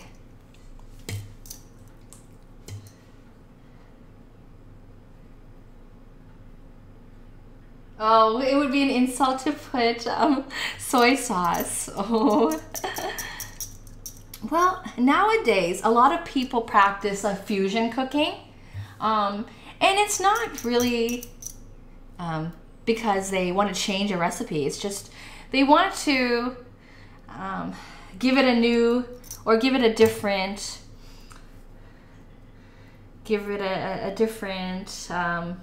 yeah, spin on it. What I like is when like a couple of cultures are blended. I think that's respect, you know, to the cross-cultural cooking. I think we do that a lot too, and we might not know it. Like, we might not know it. So the way pizza's cooked in North America is different than the way pizza's cooked in Italy, and there's been adaptations of it. So yeah, I think it's okay to explore with food and have different versions. Yeah. Okay, I'm going to grease this rack here with just margarine. Maybe I shouldn't use margarine because it could burn, but we have so much. So last weekend was Canada's Day on July 1st, and during the holiday we went to visit my in-laws in Northern Ontario. They did a lot of cooking and there was also a family reunion happening at the same time with 70 relatives. So there was lots of cooking going on, and we brought back some leftovers, including some banana bread, and this came with the banana bread, all this margarine. So I'm using it up. It's probably not the best idea. Oil, like, this will burn faster, but I'm gonna go with it. Yeah, it's just for greasing the rack. I'm not using too much. Okay, that is a lot of flour. Okay. Oh, some Canadian YouTubers you found couldn't find milk in a bag. Interesting. Well, where I'm living, it's common. Yeah. It's the cheapest way to buy milk. So we get 4 liters. 3 separate bags equals 4 liters, and it's $4.27, which is approximately $3.50 US. Yeah, it used to be $3.99, but the prices have gone up. Okay, so I'll have to make some more breading mix shortly. Okay.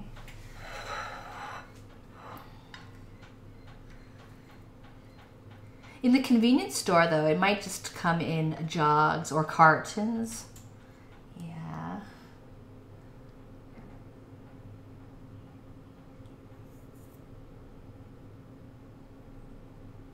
Oh, you're going to the Blue Jays game later. Have fun. Awesome. If Mr. Cook for Fun is watching, he's jealous. Yeah, he loves the Jays. Yeah. That is awesome. I hope you have good weather. Yesterday, was it yesterday or was it yesterday? No, it wasn't yesterday. 2 days ago, it was pouring hard, so the dome had to be shut. I think it was shut, but yeah, it was raining really hard. Have fun. Yeah, it's gonna be busy downtown. School is out, so a lot of kids are visiting the tourist attractions that are near the Sky Dome, which is where the baseball game is played. So if you're not from Toronto, the baseball game is played in a dome, I think called Rogers Dome. It used to be called Sky Dome, I guess, but called Rogers Dome.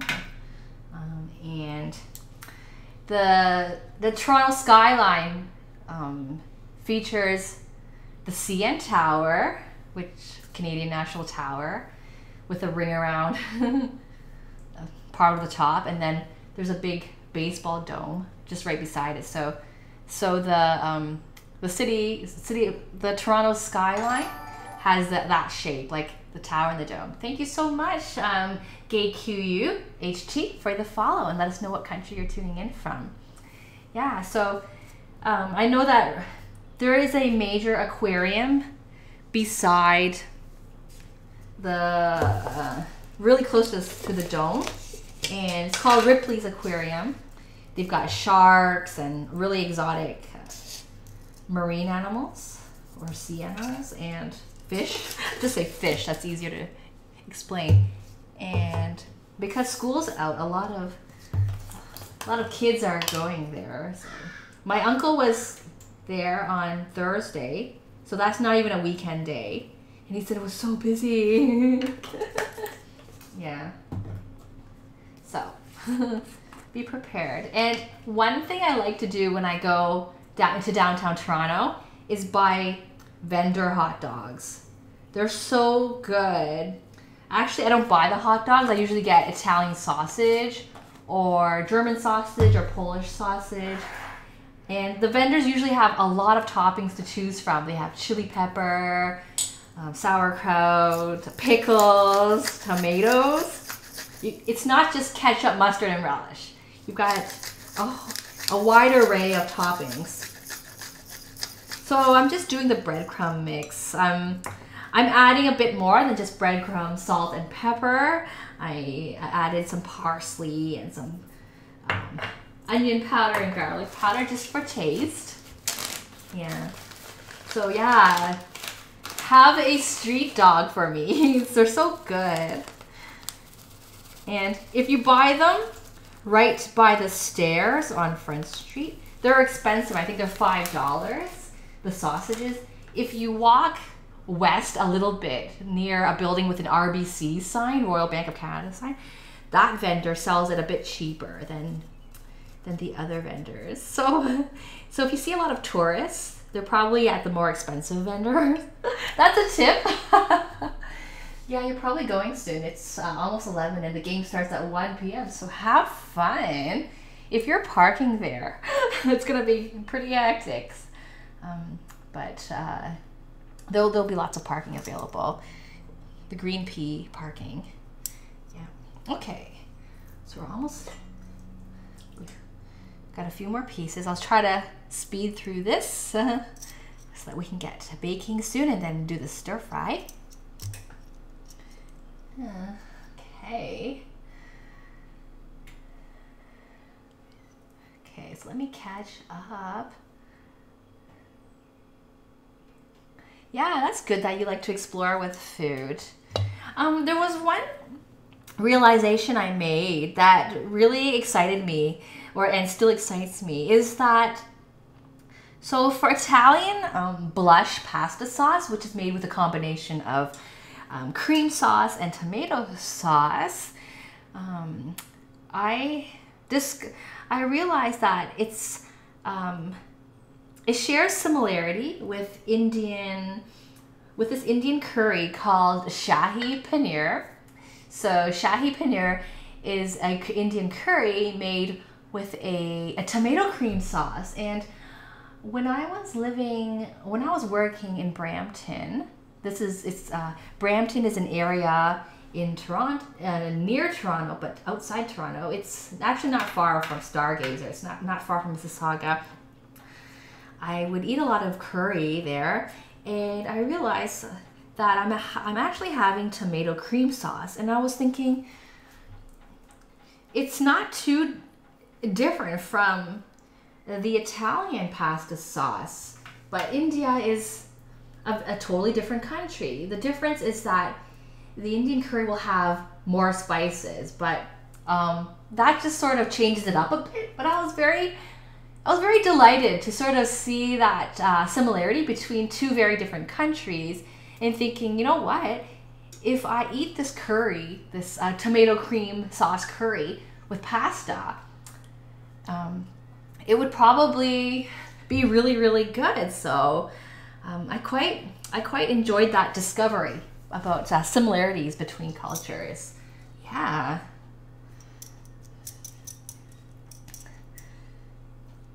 Yep.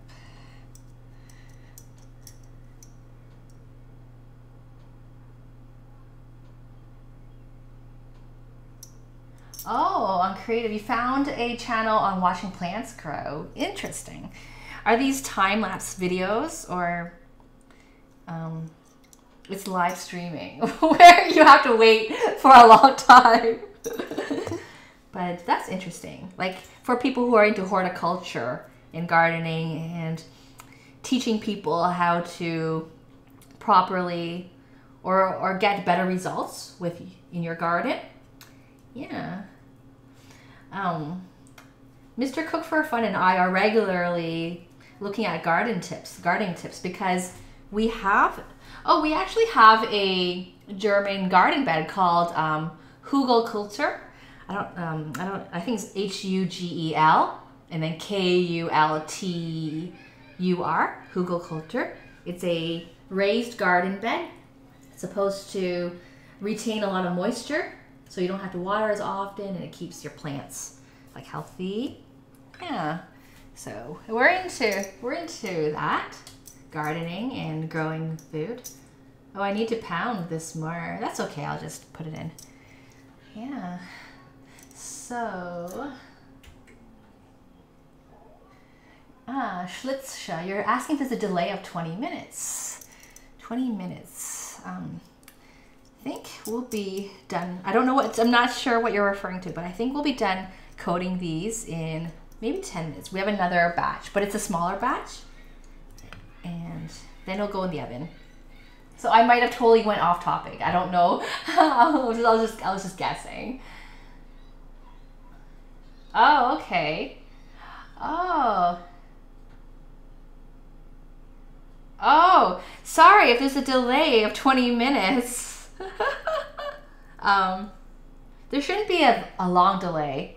Yeah, I see approximately 10 comments to catch up on.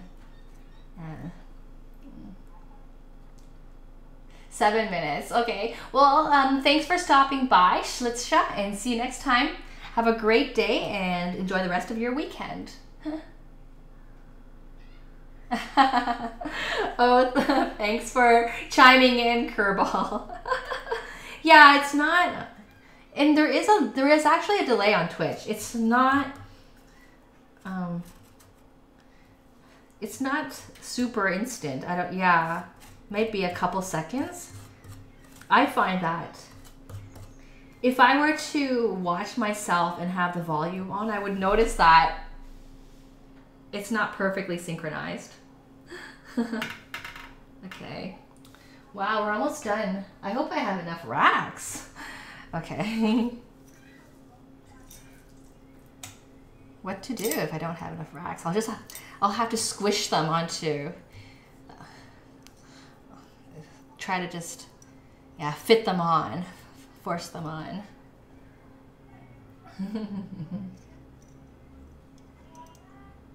Hi, Angsgarian, how are you? And welcome to Cook for Fun TV. And let us know what country you're tuning in from. Yeah, we're an international cooking community. We're making schnitzel right now. Yeah. And we're doing it, we're making a baked version. Never tried it before, first time. Okay, I'm running out of egg wash, so I'll have to make a bit more. That's pretty good, 2 eggs for 2 trays of schnitzel. That's pretty good. Garden Groove. Okay, I'll check out that person's stream. Yeah. It's a woodpecker. Hi, choir member. How's it going? Are you doing any practicing this summer? Are you on break? Yeah, for your ensemble. Yeah. A lot of people are on break right now. That's nice.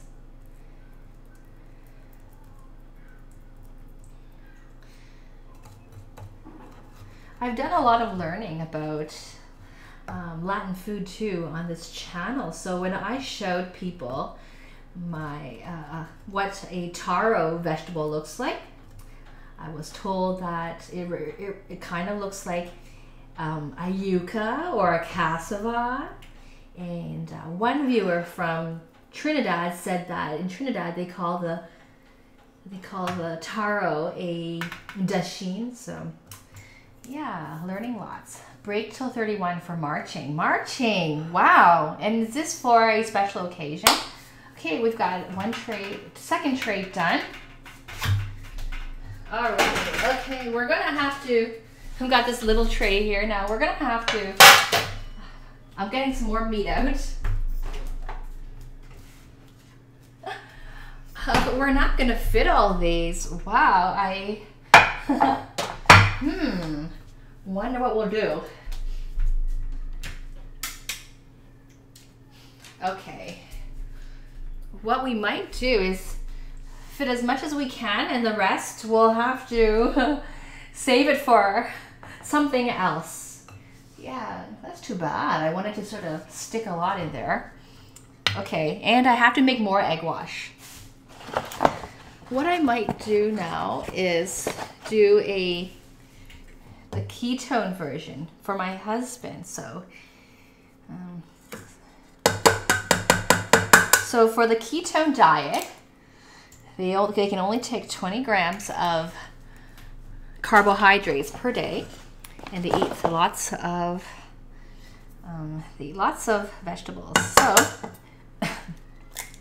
we're going to dip it in flax meal seed instead of flour, and instead of breadcrumb, we're using coconut flake and almonds. So yeah. Okay, so I'm gonna take away the stuff that are anti-ketone.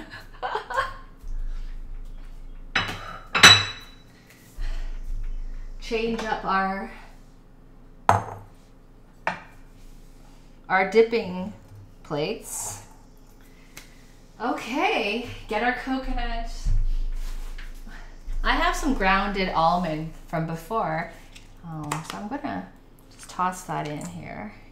And Wolfie had made a good point that the nuts could burn in the oven, so we're gonna coat it in nuts first, and then with the egg wash, so that the egg is sort of providing a barrier between the oven heat and the nut. And then the flax meal goes on top. I hope flax meal doesn't burn either. Okay, and I'm gonna add coconut to it. Never tried this before. It's gonna be fun to do this nut crusted ketone version. Okay. Okay. So, should I add any onion powder or garlic? I have no idea, so I'll just add salt and pepper. Salt. Onion and coconut. Onion probably wouldn't hurt. Yep, nut crust and pounding meat. We will pound some chicken breasts. Has your cinnamon bun finished baking? Are you trying it now? Yeah. Okay, just mixing it up. Okay, flaxseed meal.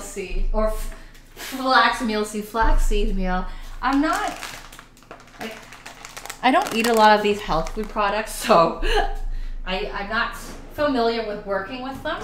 So this is a trial and error. And our scissors, oh, here they are. Okay, we were picking cherries yesterday, so we were cutting some of the cherries off the stems. Okay. Don't have to. Okay. Flaxseed meal. Okay. See how this goes. Flaxseed meal. I'll give you it kind of looks like breadcrumb with like toasty bits. Okay. Yeah. I don't know. Okay, and we're gonna get another set of chopsticks to beat the egg.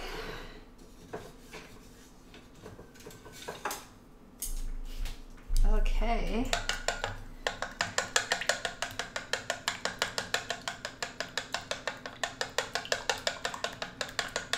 A nut crust. Oh, okay. You're commenting on the terminology. Nut crust. Yes. Nut crusted pork. Death Fader has mentioned about liking pecan crusted salmon. So if I replace the word pecan with just nut, it makes sense. It's Okay, I guess I can say coconut crusted. But I have a combination of coconut and almond, so I just say nut crusted. And nut crusted. Yeah, pounding meat, it is pretty funny.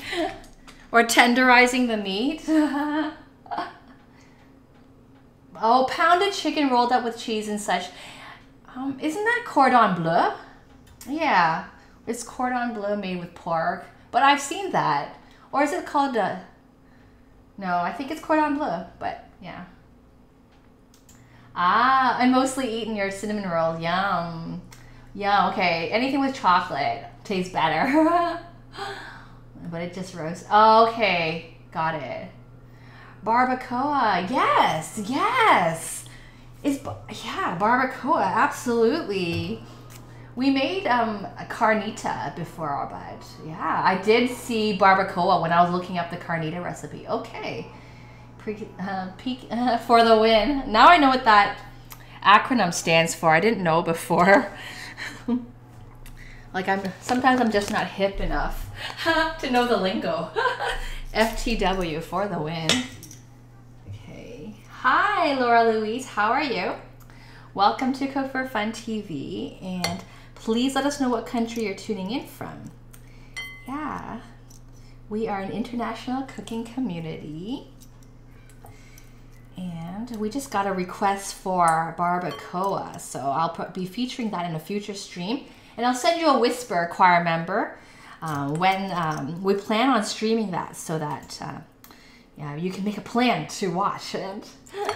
Yeah, so I did it reversed. Well, at least I dipped it in the nut crust, in the almond and coconut first, to sort of prevent burning. That was a really good tip, by the way, Woofy Hound. Yeah, I have experienced burning before. When I put an apricot on top of our Dutch bakery food called Dutch broider, which is a bread yeast cake. No, a bread cake, sorry. A cake made with yeast, filled with raisins, apricots, speculukrusten, which is a spice with 9, or seasoning with nine powders. Okay, so this is quite lovely. This ketone friendly. Oh, I forgot to butter up the rack. Let's do that quickly. Okay.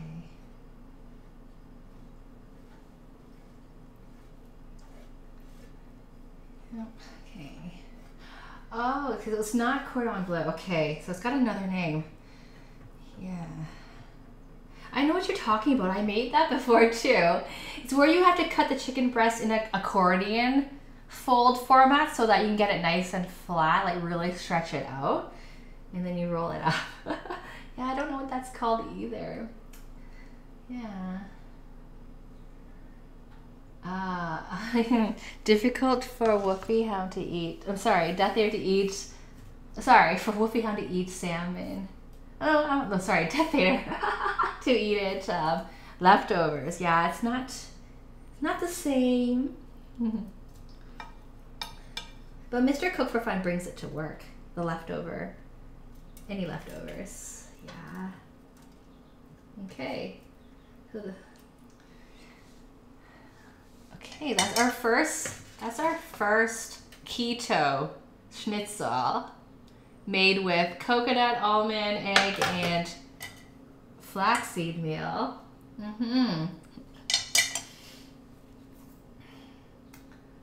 Oh, that's good. Leftover salmon in the rice cooker with rice and black-eyed peas. Black-eyed peas.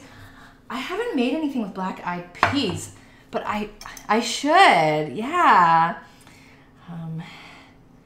Yeah, I often get chickpeas, kidney beans, a can of mixed beans, but I do like black-eyed peas, so I don't know why I haven't gotten around to it, but I want to try that. Yeah, beans and rice are always really good and comforting. MFW. What's that acronym? I'm sorry. When I heard Cook for Fun is going to make pecan. You're from the UK. Great. Okay. I'm making schnitzel, but I did a couple of oven racks of schnitzel, and I'm baking it. So schnitzel is usually shallow pan fried. Yeah, fried in a shallow pan with about 1 centimeter of oil. But I'm cooking for relatives, and I think they're gonna complain if it's like deep fried or fried with a lot of oil. So I'm doing a baked version. I found a recipe online, and I'm hoping it turns out. But I did see another streamer do baked breaded chicken breast fingers, and that person said like he only bakes, he doesn't deep fry or shallow fry. So I'm gonna give that a try, and if it turns out, I'll be really happy to have a healthy alternative. So this is a really small piece I'm doing here. Okay. Get some bigger pieces. I'd like to bake it all, but I don't have enough trays. I already used 3 trays. Yeah.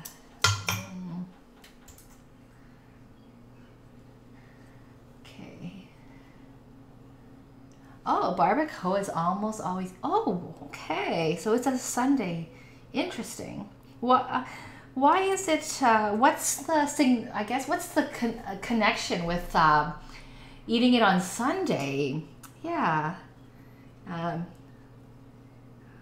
sure you can eat it, you know, at different times, but there must be some sort of a background behind that.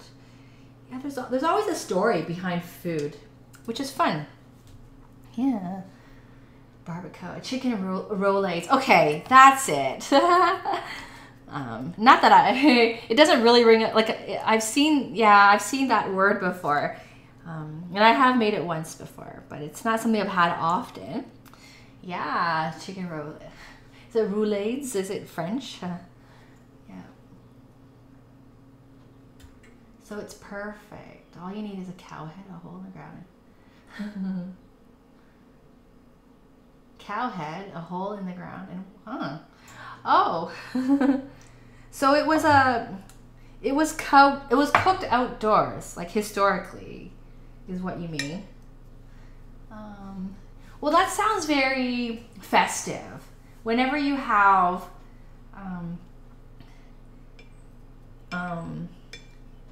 when you can see I think when you see the head, it's,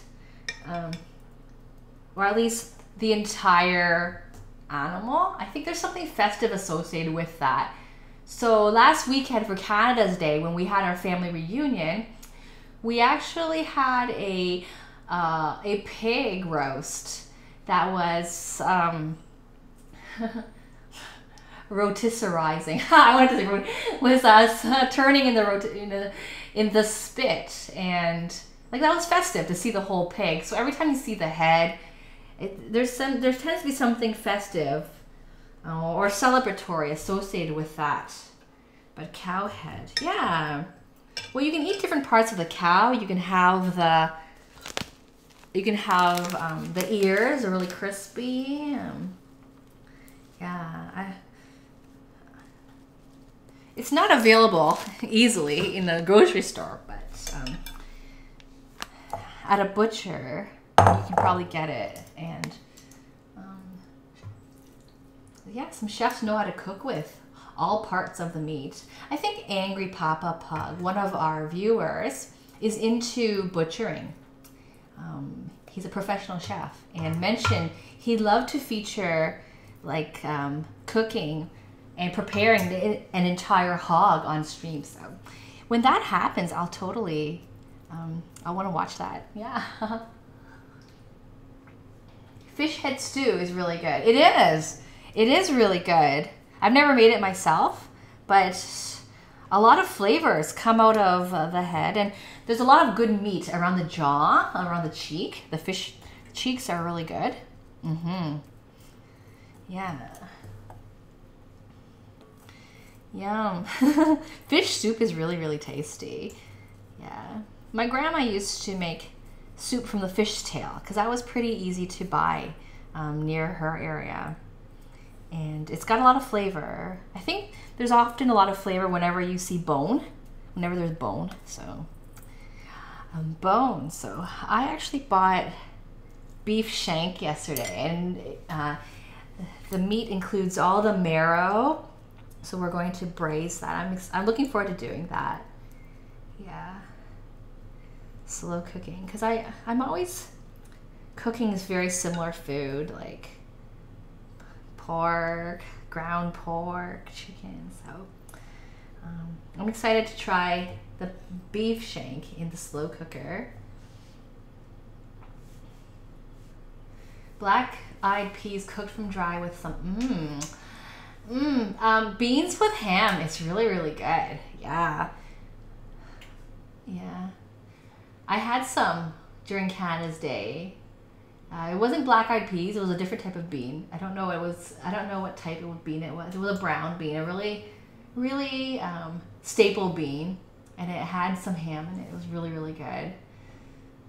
Okay, you have a slow cooker full of baby limas from dry with ham. Okay, lima beans. Limas. Oh, yum. It sounds very hearty too. Yeah. Soul food. It sounds healthy too. I love hearing the cooking ideas on the show. I learned so much.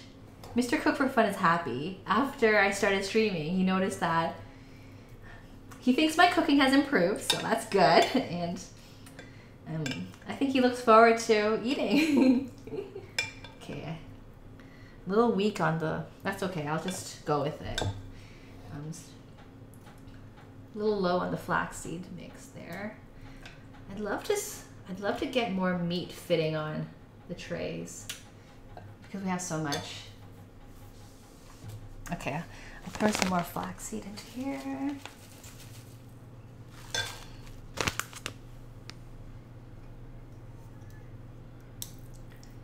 Wow, so much. Okay, and some more coconut. Okay.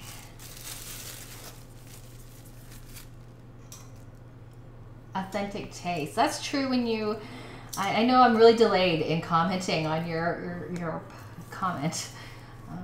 When you cook outside, you get a really nice taste with the materials you're using. The wood, or the charcoal, or the briquettes. Yep. Yeah, when things take long to cook, all the flavors infuse very nicely from whatever is being used to cook. Yum.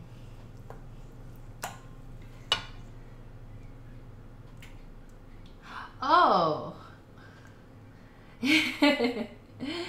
If it's cooked overnight, then you'll have to be home the next day. Yeah, you have to be, and you have to be home to turn it off unless you have a timer. I think a lot of items, or a lot of foods that are slow cooked, could be over slow cooked. I think there's not a big concern of over slow cooking something, unless we're talking about a week. Like, you don't do that, but yeah.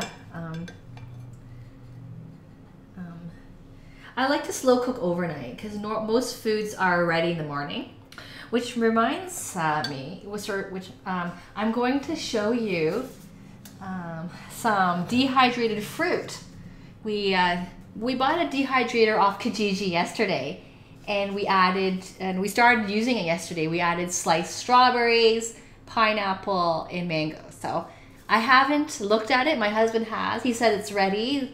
We had it dehydrating overnight, so I'm going to be showcasing it to you for the first time on the show. What did you miss, choir member? I don't think you missed much. Yeah. I'm going to try to squeeze another schnitzel on this tray. I think I can do that. Like, I thought I would leave spaces to help, with the circulation, but that's okay. I'm gonna squish it because I want more food to be cooking, and I guess I'll use I'll use flour for this one. Flour. This is not the keto tray, so yeah. And I did pour out a lot of flour. I didn't realize that I would end up having so much leftover flour. So, wow, we do have a lot more. Wonder if, yeah, that's okay. I'll save the rest of the meat for something else. Yeah.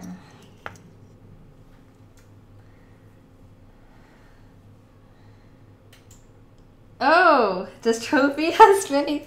I'm gonna tell him, he'll get a kick out of that comment. He loves tacos.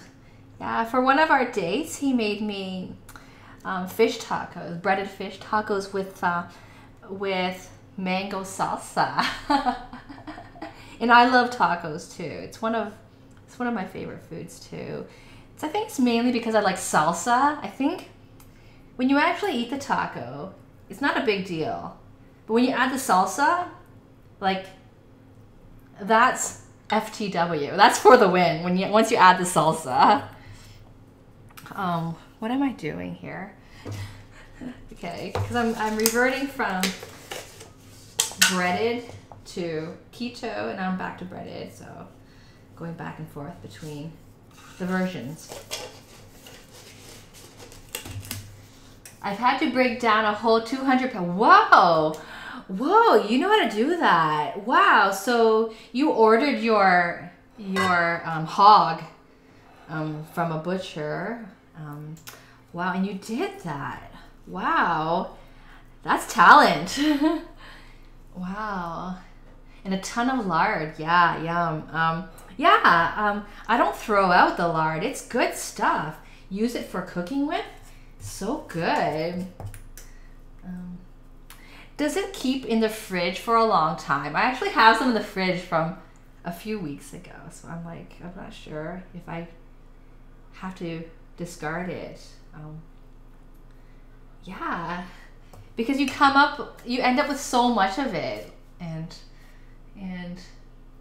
it's not easy to use up. When you cook barbacoa, you wrap the head in foil and paper, and then bury the head in a hole, and then, wow, and just let it cook. Wow. Wow. Wow. I've never tried cooking that way. Outdoors, right in the ground like that.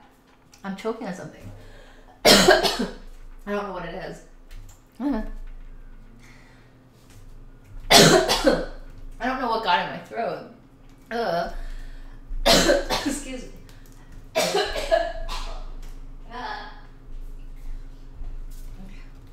Sorry about that. I don't know what happened. Yeah, I'll just sort of let my throat settle. I feel like something really powdery just got into my throat, and then it tickled it, and yeah, causing me to cry. Should get a few Twitch, yeah, and everyone attacks a whole pig.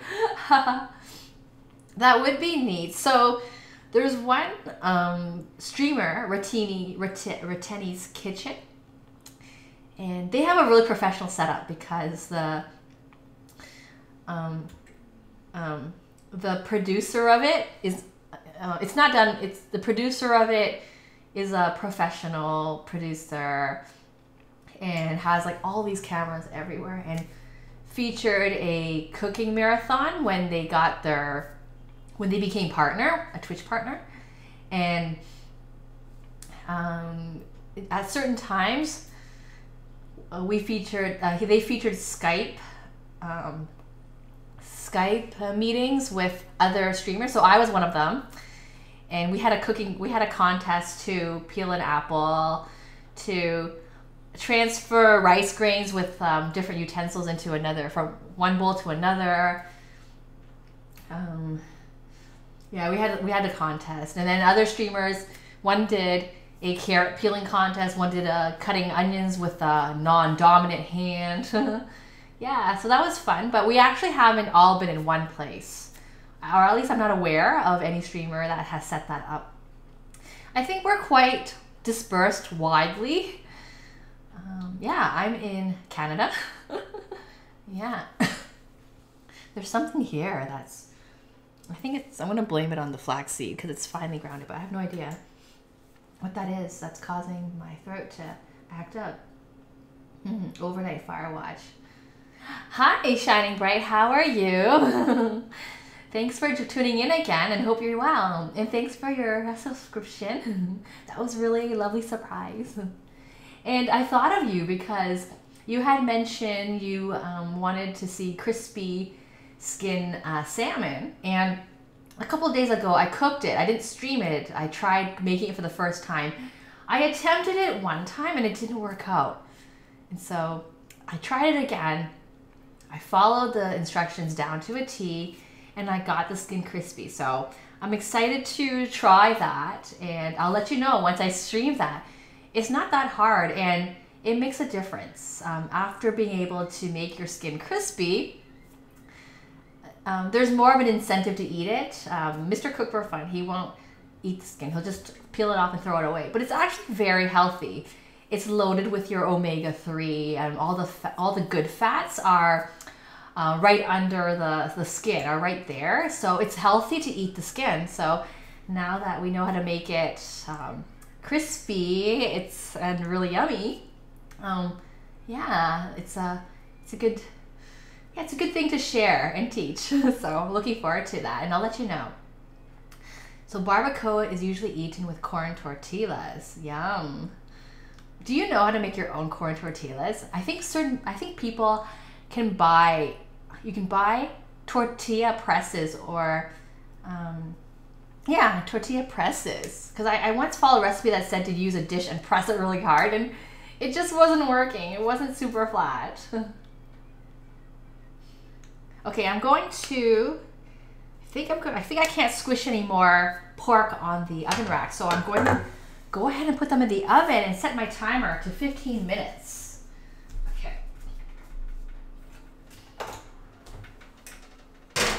Oh, let me turn on the fan because often the fire alarm goes off when I open the oven. So opening the window and the fan. Okay.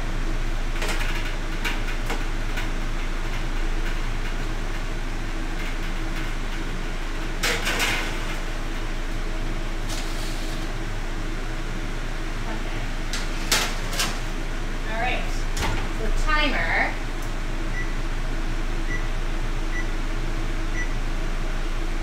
Okay, 15-minute timer.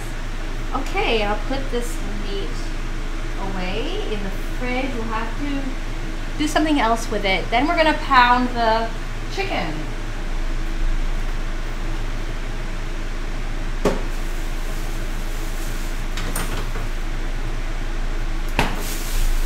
All right. Okay, just gonna put some stuff aside.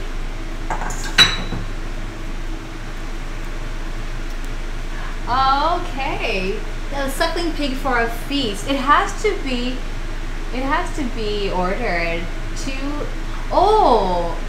So you ordered two. They ordered 2 suckling pigs, but you got 2 bigger pigs. 2 times 200 pounds.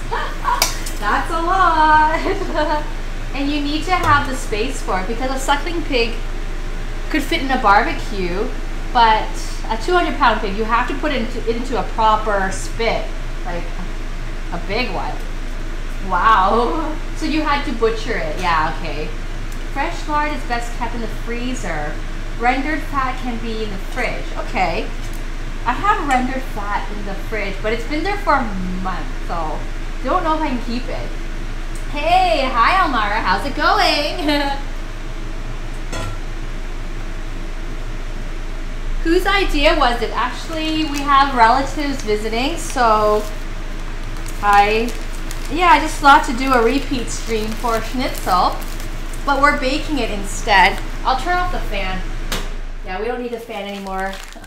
I'll turn it on again when I'm opening the oven to prevent the fire alarm from going off. Okay, we're going to pound the chicken for the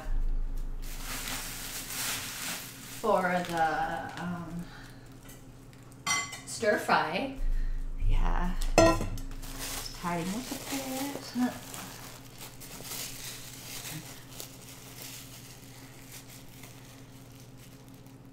You've been hectic. Oh, you're marking reports. Okay. Well, I hope you get a nice break for the summer. Yeah. Well, that's nice that you know, once you're on break, the weather is warmer as well. Yeah. Okay. Okay. So I've got chicken breast.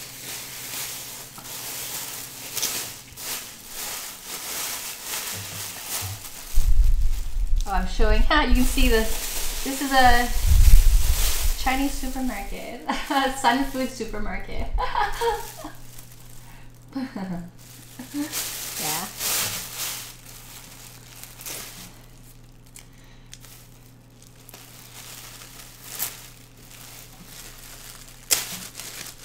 Oh, the presses are really cheap. Okay, for making the tortillas. Okay, I'll look one up.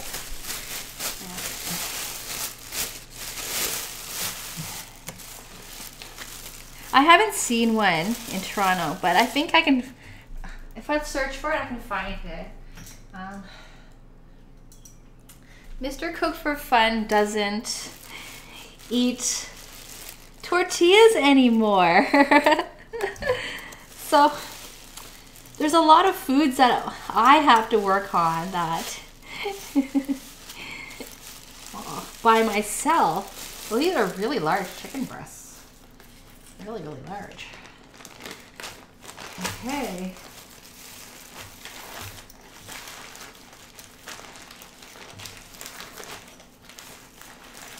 Okay.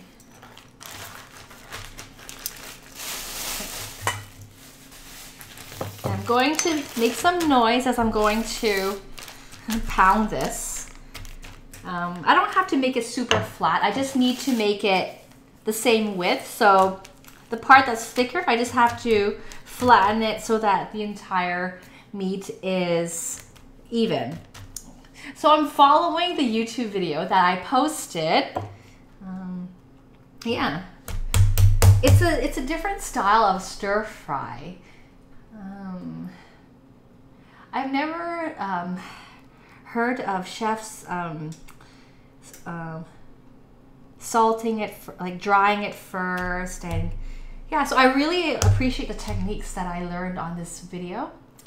I used to wonder why my stir fry would not result in a nice golden brown color on the meat. So I think the video showed some good tips, which is mainly to make sure your meat is dry. Absorb all the juices, add salt, pat it dry again because the salt helps to release some of the liquid to get it more dry. So I'm trying that out. Yeah.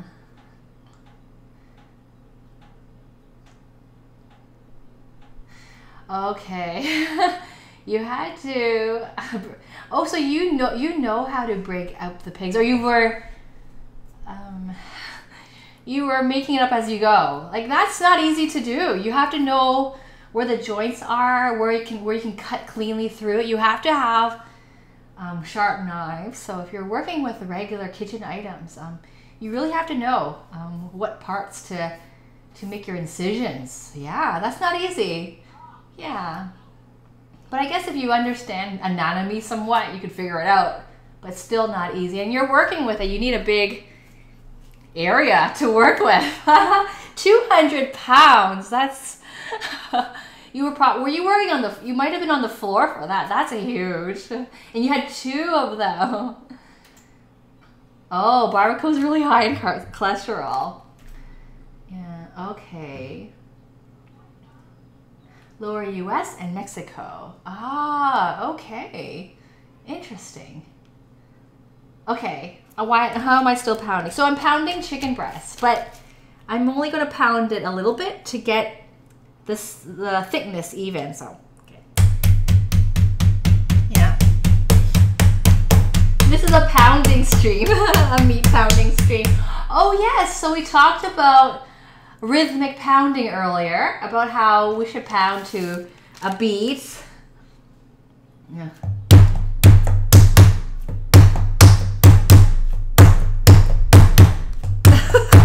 I'm not that creative and I'm not a musician, but choir member, you might be able to provide some suggestion as you belong to an ensemble and you're getting ready for marching shortly. So if you have some suggestion on what beat, you'll have to sort of write it in chat how to do it. Like, what's a really good famous beat that you hear, I don't know, during special occasions that...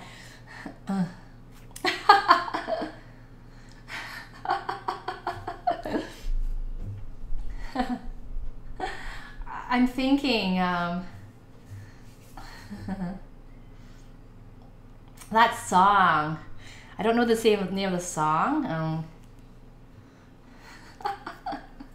And I feel like someone has to sing or something, or other tunes have to be introduced to it.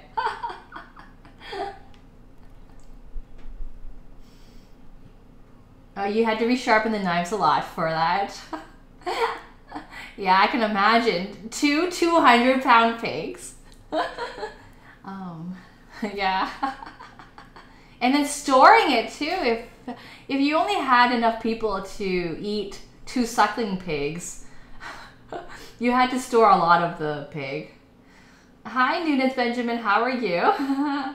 It was a commercial kitchen. Wow. Yep. I don't have a song list. Oh, okay. Okay, I'm gonna get on that about getting song. I don't have music on my stream. Yeah, I'm probably one of the few streamers that don't have music. So boring. And the funny thing is, Mr. Cook for Fun used to be a DJ too. He's really big on music. But okay, Death Vader, I don't want you to cry anymore. So we will address this problem, this music problem. Okay, choir members thinking about the music. Play music and do the drum beat. I'm doing well, Nunez Benjamin. One la li. What's the la li? Like I have to say it? I have to sing it out? Or like the la is, oh, like a big, a heavy pounding, light pounding, heavy pounding, light pounding, like that? Ask him why me, because, okay, I don't want to put you on a spot. I know you as the ensemble person, but there's a lot of people into music too, so that's not fair to put you on the spot like that. Okay. Okay, when I was I've mentioned that one of my favorite sports is slacklining, which is walking on, it's like a tightrope, but the line has a bit of slack to it. It's on my channel if you want to see a video. I did it on Monday, July 3rd, but I might have put July 2nd as the wrong date because I got confused. So I'll fix that.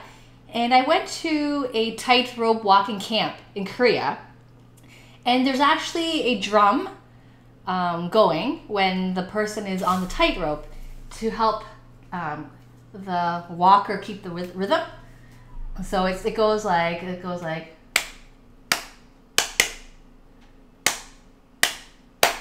that, okay?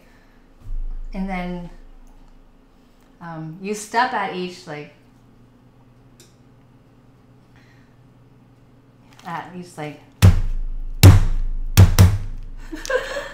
like that. But there's no music.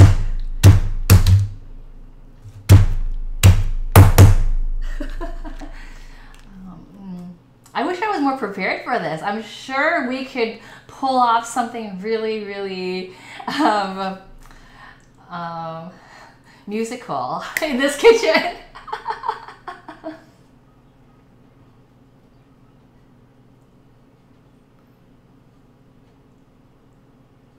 One la li. What's the la li? Like it's a song? Is that what it is?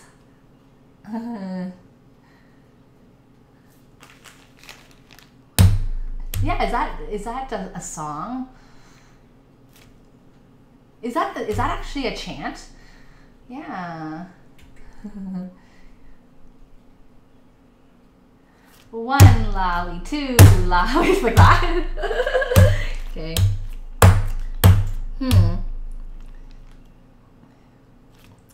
Yeah, I kind of.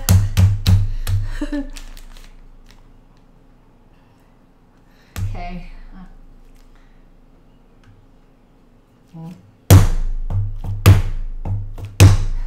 Like that. We need music. It's a little too dead. Triplet.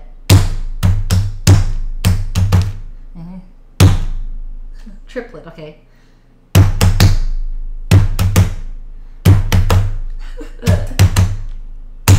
Like that?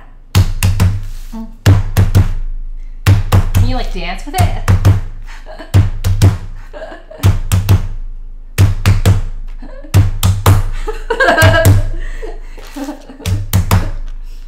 I feel like I need two of them. I don't know.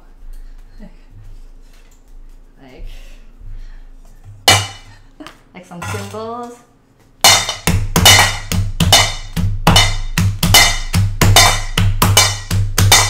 That sounds pretty bad, but okay. I will think of something more creative in the future. Oh, okay, that's the 1 minute warning. So the meat has been in the oven for 14 minutes and we're now on its 1 minute countdown. Then we turn it around and put it in the oven for another 5 minutes, a cowbell. Okay, so that's good. It doesn't need a lot of pounding, so we'll take that out.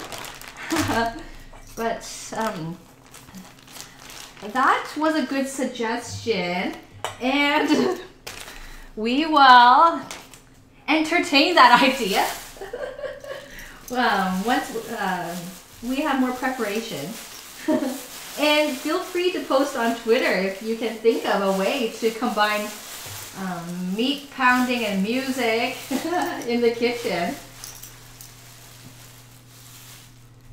That makes the cooking experience more festive. And you're cringing at this. I know! Sorry for putting you all through that pain. That was just... yeah. That could have been better. Okay, so we're going to... I'm going to stop that. Okay, that's fine. Okay. Oh, I turned off the oven. I'll keep the oven on. Okay, I'll just turn the meat around for... and let it bake for another 5 minutes. So the fan is on to prevent the fire alarm from going off. So I'll turn it around quickly. I don't have the camera facing here. But I'm actually going to move the camera to the back as well when we do the stir fry. You're glad your director isn't on. That was just bad. You know, my husband could activate music with his phone so that the living room, which is on the other side of you, could play music. It would have been good if we had sort of planned it out, and then once the pounding started, like music suddenly appears, and then there's this musical happening all of a sudden. That would be neat. Okay, so let's get the meat out, and Dad we can bring it here. So I'll get some coasters.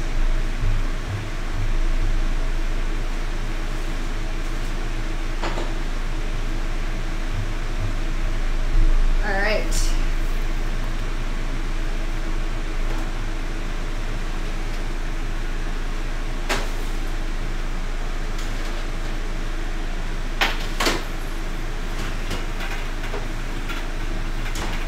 Oh, surprise! They look pretty good. I mean, considering that these schnitzels are baked and not fried,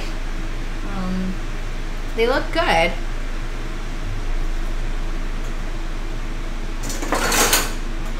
Okay.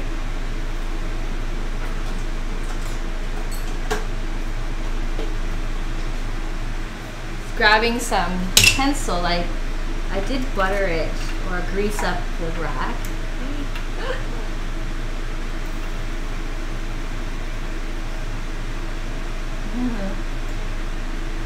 What does ASMR mean? I have to look up all these acronyms. But you know what, choir member? I hope your director would give me A for effort, but no, that's wishful thinking. But you could ask your director for some advice. Yeah. People like being asked to give advice. It makes them feel authoritative that to be asked for their expertise. So. Oh, I feel like I have room for some more chicken here. Or not chicken, pork. Okay.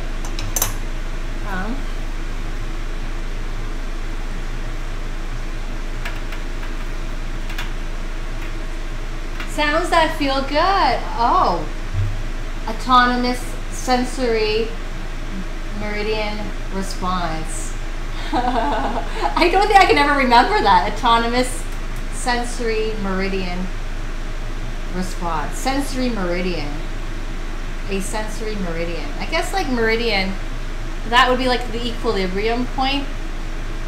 It's like a boundary right in the middle where you sort of feel like you're right in the middle. Oh, he'd feel people like that. He's trying to learn the song before final. It's like that one kid who joins halfway through marching season.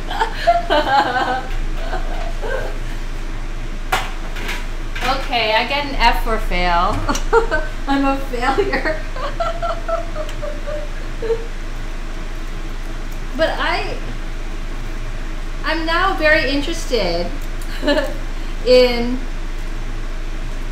featuring music in the kitchen, like from as part of the cooking process rather than music playing. I'm very interested. I like how this looks. Okay, I should hold it up to you so that you can see a close-up. So there was actually no oil used.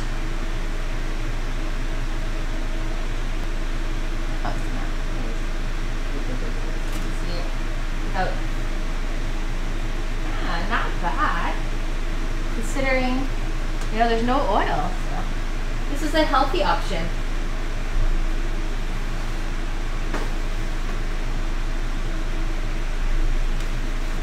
They shrunk. I could have added more beef or pork.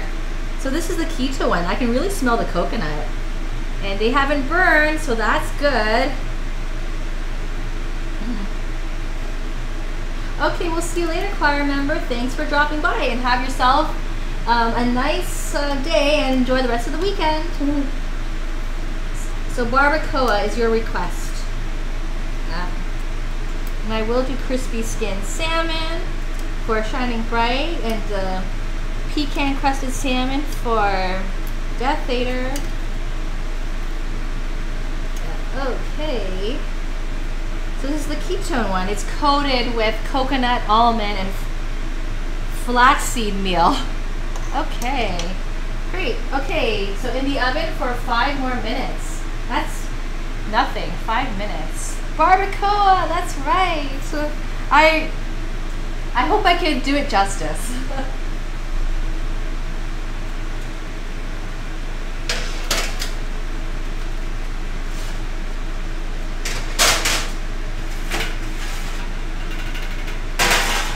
All right. Okay.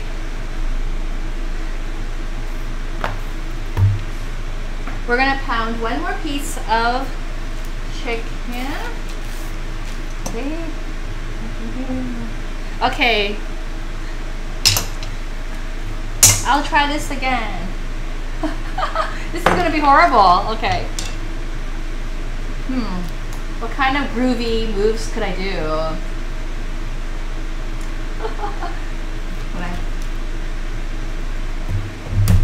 I don't know. Okay.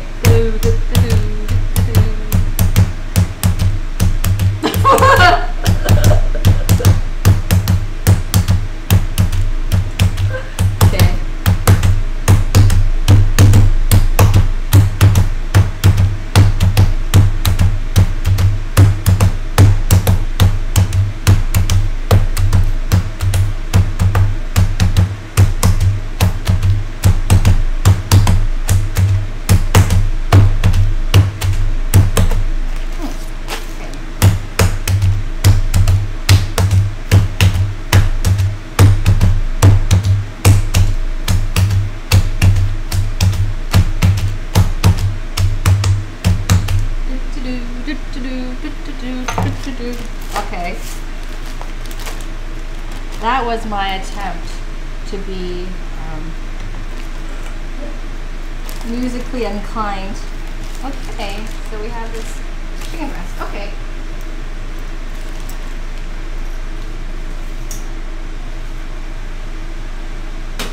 I actually didn't put the timer on, so I think we just need another 2 minutes. I'm just gonna turn it off. I'm just turning it off because 5 minutes, it doesn't really, it's not significant. Okay.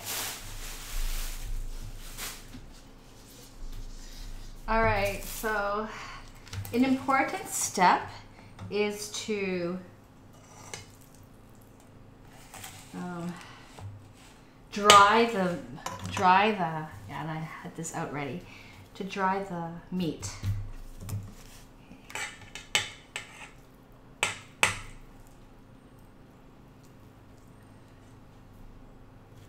Okay, all right, and this.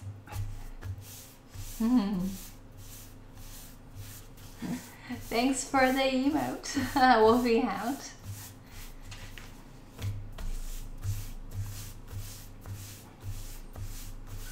Okay.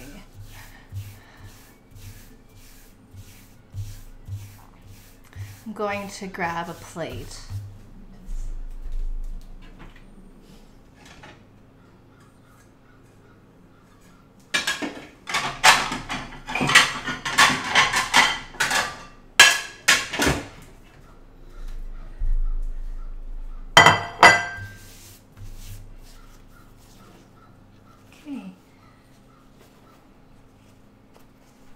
Pretty stuck. It's pretty dry. It's like sticking to the paper towel. Okay. Then we sprinkle salt on it.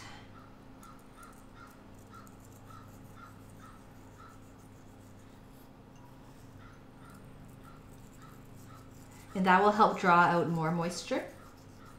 It's actually pretty dry. I think it will brown for sure. And there's a piece of fat. Just pull it right off. Okay. Okay. Okay. I'll turn it. Put it back.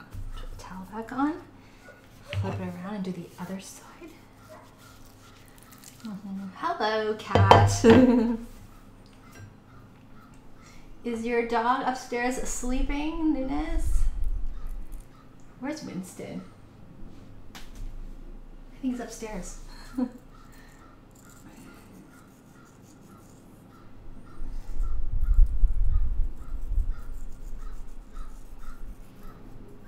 Okay, and another paper towel. So this is supposed to be an important step to encouraging your meat to brown on the pan. Okay, so that's pretty dry. Actually, the salt doesn't work right away. So yeah, I think it needs to sit for a while. Yeah. Okay, so I'll let that sit for a while and I'll work on the other chicken piece. Oops. Stir fry shouldn't take too long to cook. Yeah. This is the biggest step, preparing the chicken.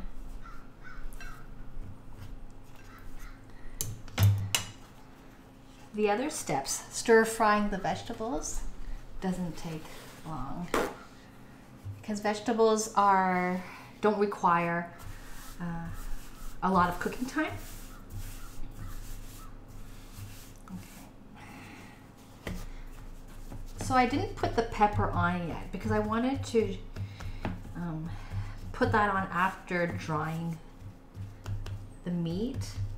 Otherwise, if I put the pepper on and then put the paper towel on, I will end up taking off some of the pepper when I peel the towel off. So I wanted to sort of not waste the pepper flavor.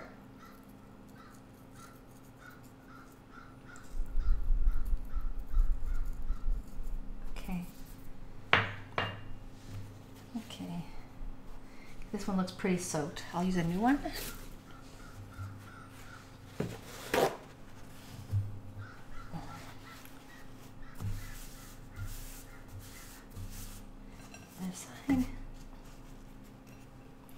I didn't know you had to dry your meat before stir frying, so yeah, I'm trying it out. I saw that video. My husband showed me that YouTube video that we posted, and I was interested.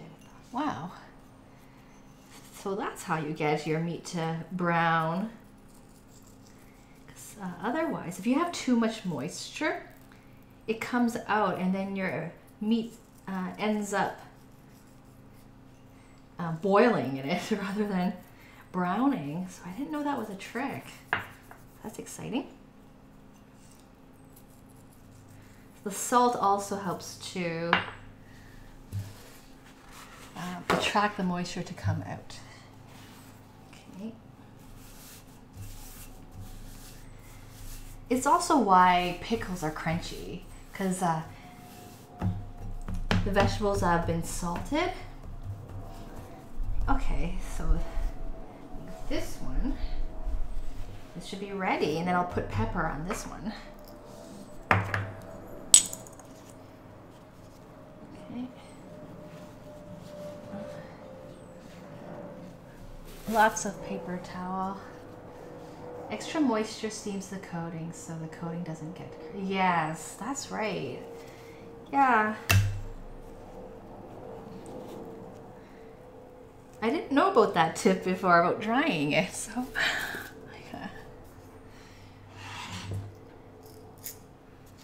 So when I made pheasant which is that walnut paste pomegranate chicken, I didn't dry the chicken first, and the recipe would say brown the chicken on the stove, and my chicken won't brown. So now I know why. So I can do a better job next time. So it's fun to learn. So that's good. Okay, we're gonna share space. Move this off to the side and put the other meat on.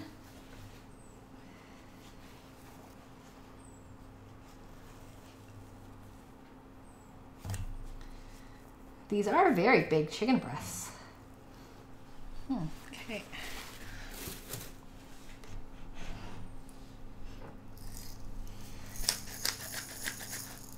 I think I can take the pork out. So I'll quickly sprinkle this on. I'll take the pork out. Then I'm moving the camera over to the stove area and we'll do our stir fry. And that won't take too long. Yeah, stir frying isn't a lengthy process. Okay, so turn the fan on.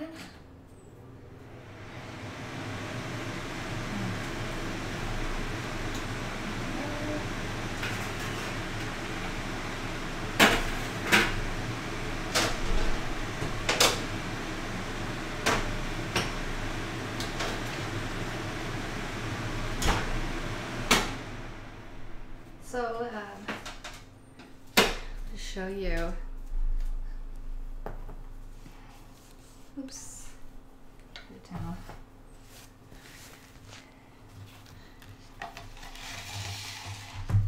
The keto one, it looks really interesting with the flaxseed meal. It just looks quite different. But I'm sure it's really good because it's got coconut in it, so the coconut should be really good. The breaded ones look pretty good.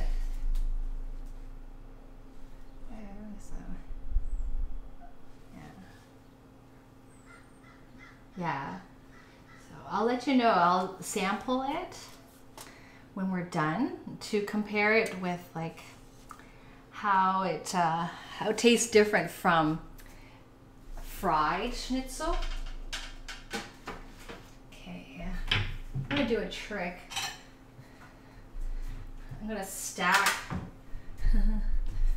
I put a steaming rack on top. I'm gonna stack this there. Okay, you'll see it once I move the camera over what I did back there. Okay, so I'm gonna move the camera over to the back and we're going to stir fry. Okay, so first thing I'll do is I'll shut it off. Or how do I do that? That. Okay, then I'll move it over. I'll walk around.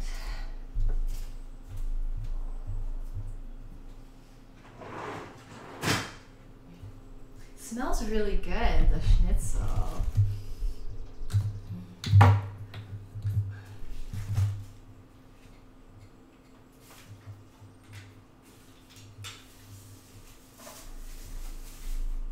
Pork is a good meat. It's affordable, it's easy to work with. It's flavorful. It's quite good. I know some people can't eat pork, and if that's the case, schnitzel could be made with chicken. I've actually made matzo breaded chicken before. Matzo bread is a bread substitute for people who observe Passover. So I think one of my viewers did, and it's bread that's, or it's more like a cracker. It's not made with any yeast because they're not allowed to have yeast products during Passover. And so I made a matzo crusted chicken, and they can't have pork. I just ran out of pepper, first time in my life. Uh-oh. If you have any chili peppers or any white pepper, that's a good substitute. How do you substitute for pepper? Ginger, maybe, to give it that kick. It's a little different, but if you need that kick. Winston emote. I miss Winston. He hasn't walked by yet. And the cleaver. Yes, we used the cleaver earlier to cut our pork loin. Okay, so I'll move the mic as well. We've got. Okay, all right. Okay, so we're going to turn this on to a medium heat, and we're going to use what kind of oil are we gonna use today? We can use olive. I know that Mr. Cook for Fun has been experimenting. He bought this recently. This is clarified butter, but I think butter has a low smoking point, so let's not use that. Okay. How about coconut oil? For medium high heat. Okay, I think that works. So we're gonna use coconut oil. Okay, but you can use other oils too. Yeah, okay.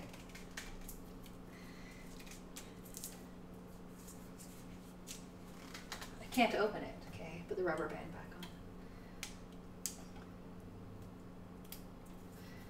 Yeah, Mr. Cook for Fun got coconut oil, clarified butter, which is also known as ghee, Ghee. It's common in Indian cooking because they're supposed to be healthier. I use olive oil usually, or sometimes canola oil.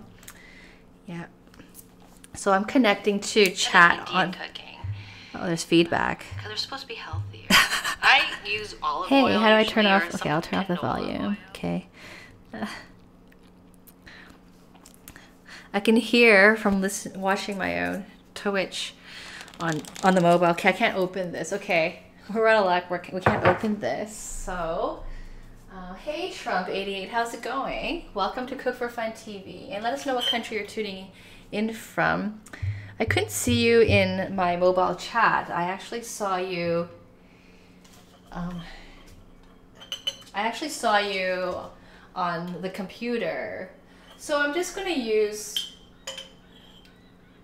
canola oil, and the reason why it's in this jar, it's actually recycled oil. I did some deep frying previously, and I filtered the oil to filter out the residue, the crispy bits that ended up in the oil, and refrigerated the oil that was left over. So that's perfectly fine to do. And I've spoken to other streamers about this too, who agreed that you can do that and save some of your oil that way. So yeah, we try to practice budget-friendly, I guess, tips in this kitchen. Deep frying uses lots of oil, so I like to save what we don't use and filter it out. What kind of filter? So I used a funnel. And then I put a coffee filter on top, and then I let the oil drip through it.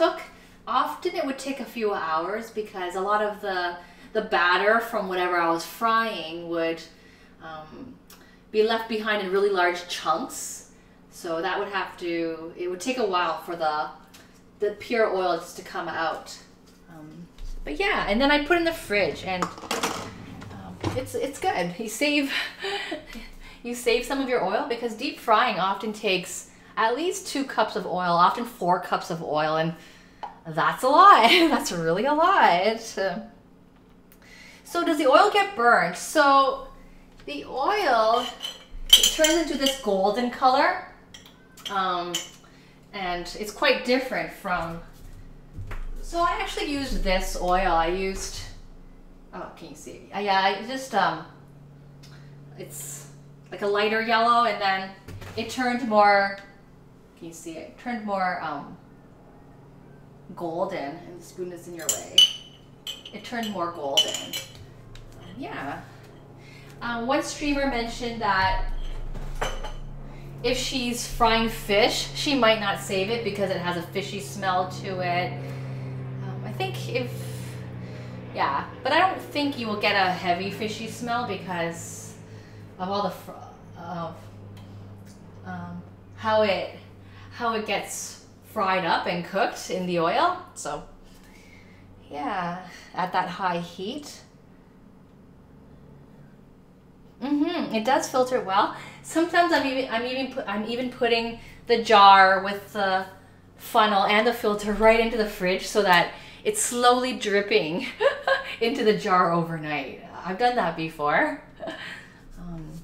Because when you look at it, it takes forever. You have to not look at it, and then the next day, the filtering process finishes.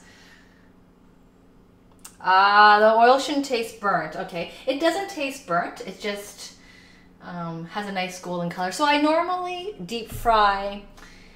If I'm doing a double deep fry, like the first step is to par fry it, and then the next step is to crisp it up. I'm usually working at 325, and then the next step is more at 400. So it's not super high. It's very comparable to oven heat. Okay, that's definitely warm. It's a medium, and I'm just gonna put the chicken breasts in.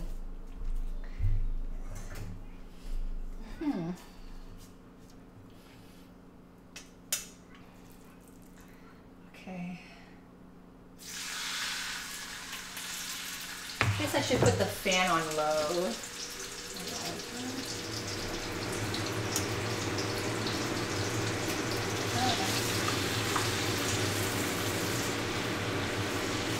Okay. Oh, peanut oil. Peanut oil has a high smoking point, and it's popular to use peanut oil to get foods nice and crispy. I know that it's good for chips. I'm allergic to peanuts, so I can't go near peanut oil at all. Yeah. But I know that's a tip that a lot of chefs use when they deep fry. They use peanut oil.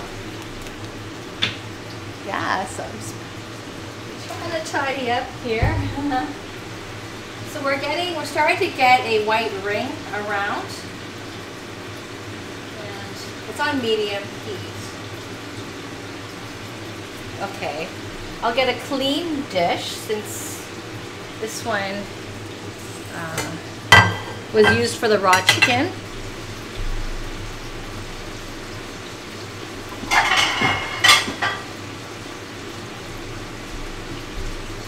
I can put it here so you can see it.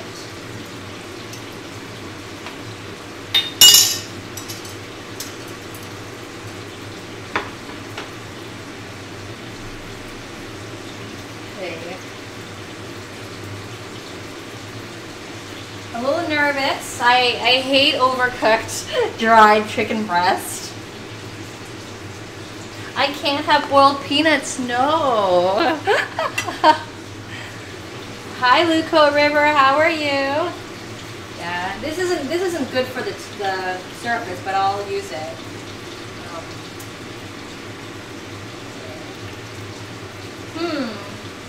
It's a pretty thick chicken. Ooh, it's pretty nice. Okay, I'm going to show you that. Okay, look at this side. It is browning.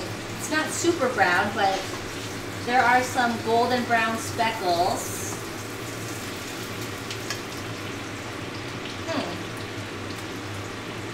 Oh, I think I forgot pepper on one, did I?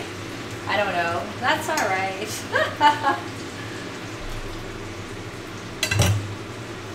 How's it going, Luco Rivers?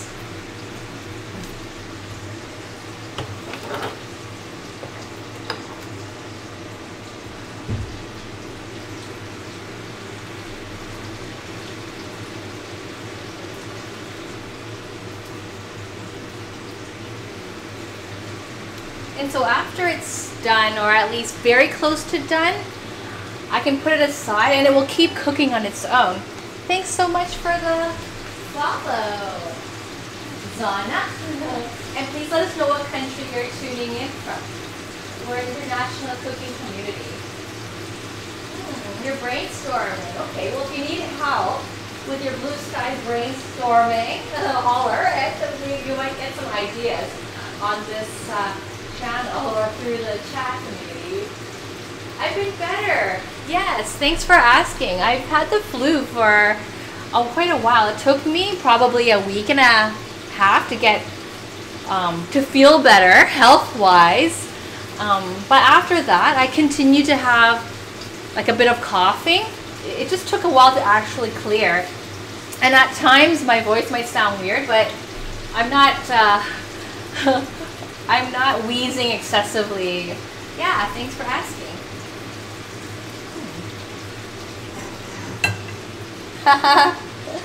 Thanks, Trump 88.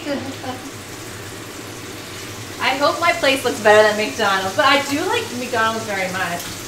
Okay, let's see the other side. I didn't, yeah, this side has like nice, oh yeah, I peppered one side, so it's not, I've got some pink here, so let's turn that around. There we go.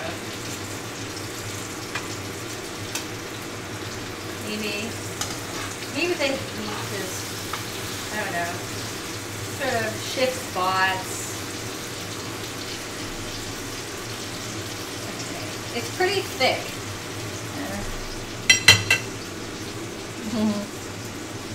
And so for stir fry, we are going to cook with spinach, some mushroom. We're actually going to use these mushrooms. Yeah, I couldn't resist buying them because I was at the grocery store and there was a demo. There was a woman making this mushroom, egg, cilantro, carrot mixture, and she was forming them into patties, and we can try them. I actually didn't try them, but when I saw the mushrooms, I just went ahead and bought them. So I think they're enoki mushrooms. Oops, it's going in the chicken anyways. So I bought these, and I also bought lotus root. I also bought lotus root. It looks really dirty. Like it looks all marked up. Once I peel it, all that will go away. So that reminds me of the peeler. Okay. Okay, let's check on the chicken.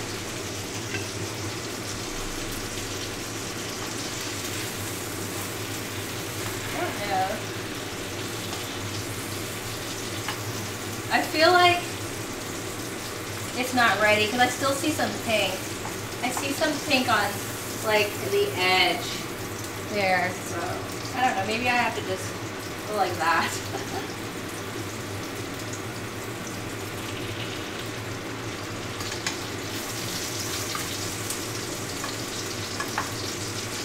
I think I could. One technique is to cut along the grain to check it. Oh, it's still pink. Yeah, it's still pink inside. Okay.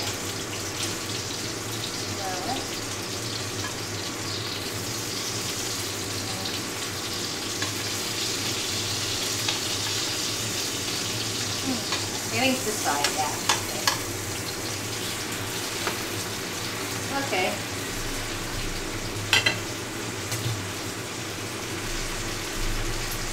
I know. Don't. Okay. I won't do any more cuts. No, I'm not baking the chicken anymore. That's it. I will slice it and just add it to the stir fry. I'll just top the vegetable with the sliced up chicken. That's it. Yep. I can do it low and slow, so I'll lower it. Okay. All right, low and slow. And I'm gonna move these. I want to do some prep while this is going on. Okay.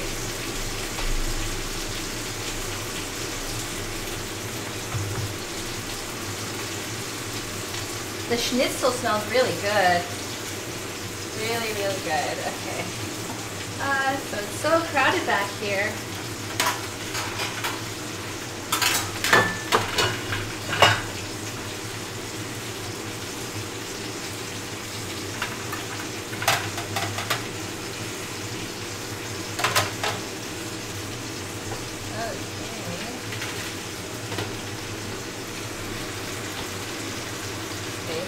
pot. Okay. And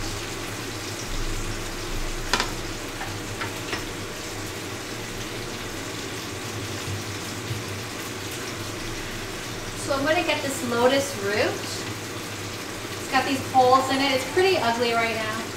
Thanks so much for the follow, the Fat 60. And please let us know what country you're tuning in from. Yes, tons of food, huh? Okay, my cleaver's in the sink, so I'm going to use my husband's Japanese knife. Okay.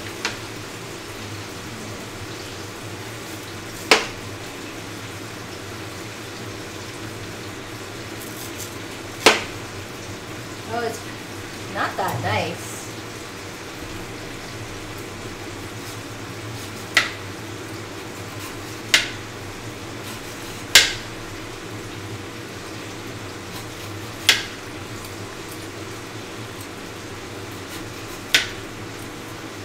I'll have to cut away any bruises. It's hard to find super fresh lotus fruit, but it's not too bad.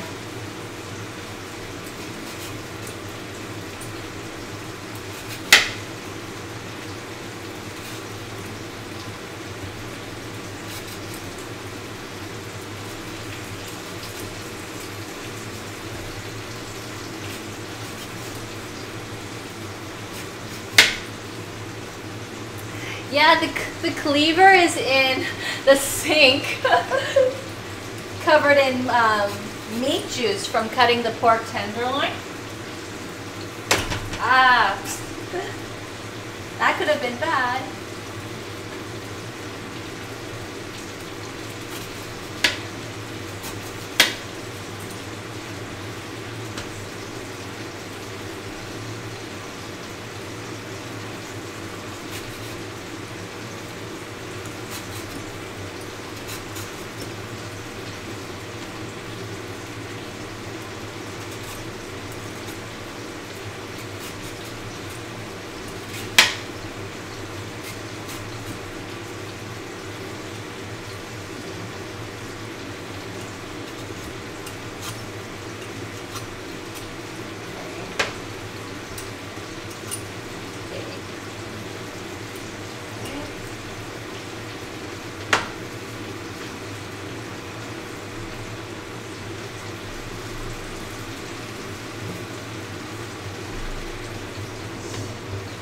Okay, I can check on the chicken. Okay, so no cutting the chicken. That's the rule.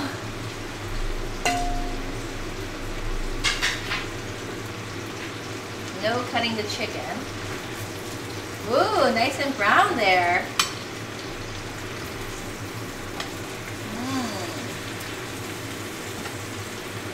I wonder if it's cooked inside.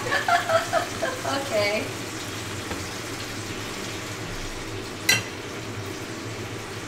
Okay, thanks, Almira. Got it. I like getting cooking tips from people, and it's very nice and considerate when people online show that they care and they remind me, because sometimes it gets really busy and with the different things going on, yeah, I could forget, so I appreciate that. I'm just remove this. This isn't a very good knife. It's a steak knife. Okay.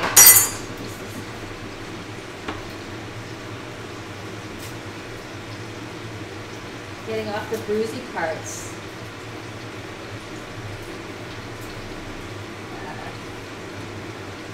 Okay, it's not too bad. It looks pretty good, but there's some parts that just look so.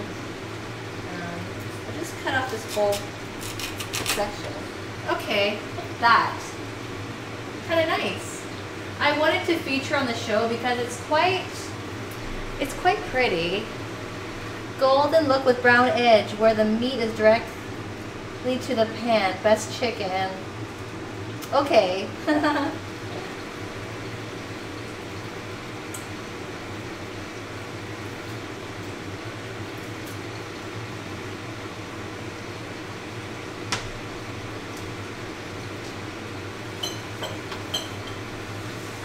I don't know how much longer for the chicken.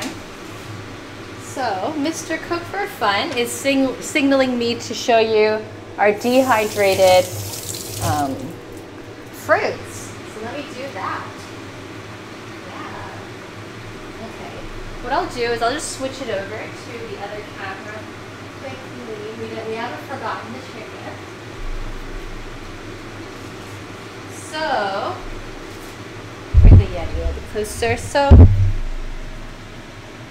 we bought a dehydrator on Kijiji, and we dehydrated some fruits yesterday. We dehydrated pineapple, mango. Oops. These are just like cut up pieces of pineapple and mango slices. And overnight, when the dehydrator was drying these fruits, you can smell it. All of the aromas from the sweet fruit was being released into the air all the way up to the bedroom. So they smell really, really good. And what inspired us to buy the dehydrator was that one of my good friends had me try some of her pineapple that was dehydrated. It's so good. So we bought one online. We bought a second-hand one. Yeah, I posted that we're looking for a second-hand dehydrator, and somebody actually responded saying that they're willing to sell theirs. They don't use it anymore. So we got it for $80 second-hand. I think it is originally $150. Yeah. So, and I'm glad it works, because when you buy secondhand items, you don't know. You don't really know if it's gonna work. I can't test it overnight, so I know we need something to invent something so that you can smell the kitchen, right?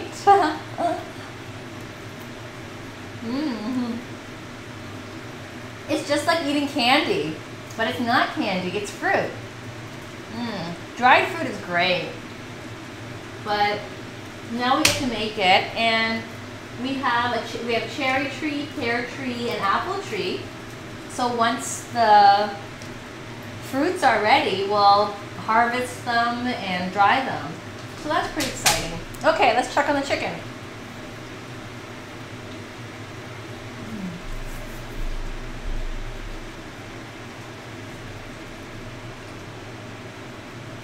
So I don't know if they're ready, but I don't know. But Almira says don't cut it.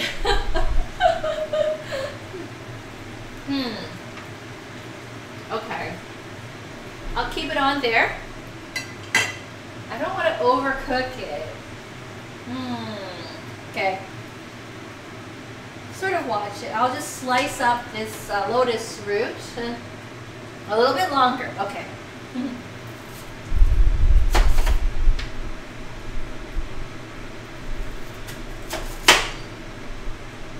Hey, this almost looks like a heart shape. That's kind of neat.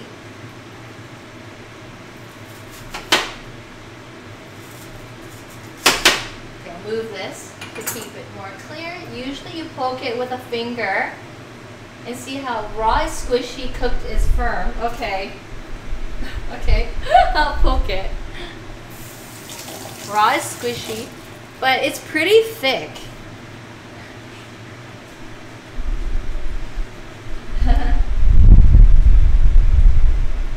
Oh, it's firm. Okay. It's not squishy at all. Okay, I'll turn it off. Well, when I put it aside, it will continue cooking on the plate. Yeah, so like that.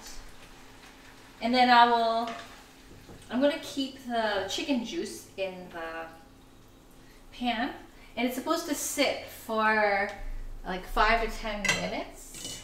And then I'm going to cook the lotus root because it's a hearty vegetable. It's like a drum.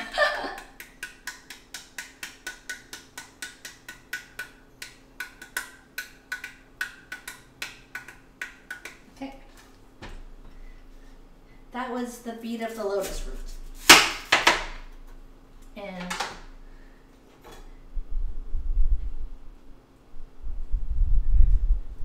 okay, I'll just put these on here. It's gonna soak up some chicken juice. They look like hearts. I've never seen lotus roots that look like hearts before. Turn it up to, I'm gonna turn it up to a medium low.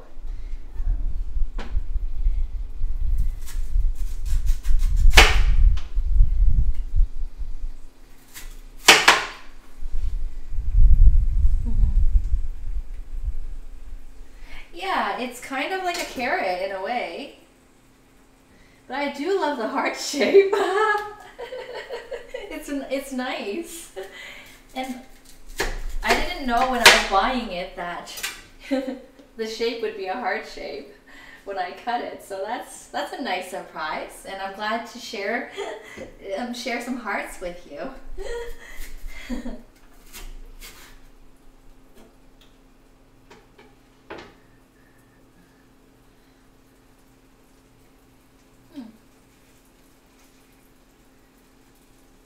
But carrot is a bit harder than lotus root.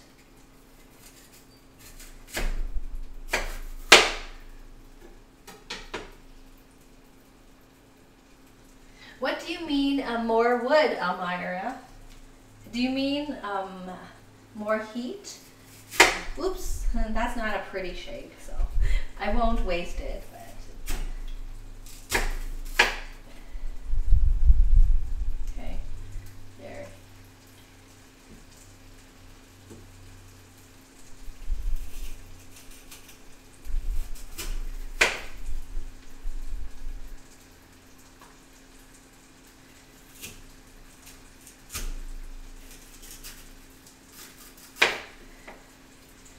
After I use this knife, I'm going to give it a rinse and dry right away because it's my husband's precious knife. Oh, the Yeti's a bit far, so I should move it. Oh, the hardness of it. It looks more like cutting wood. Kind of. I don't know. Yeah, it is pretty hard and stocky. Whoops, that's not a nice shape. I have to be careful. Yeah.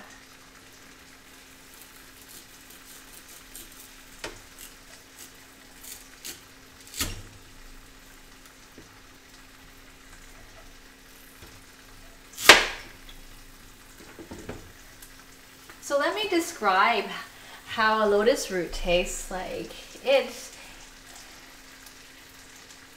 It's more about texture than taste. It does have a slight sweet taste. Let me have a piece of a raw one.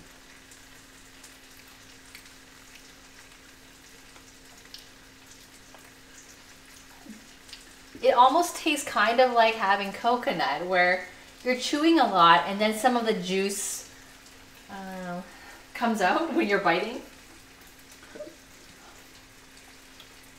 And it has a mild taste like coconut water. Very light in taste, but it's mainly about texture in that it's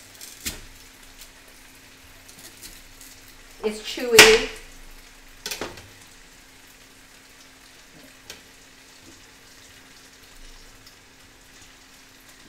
Yeah, it's crunchy. It's very nice. I quite like lotus root. The taste is quite mild, but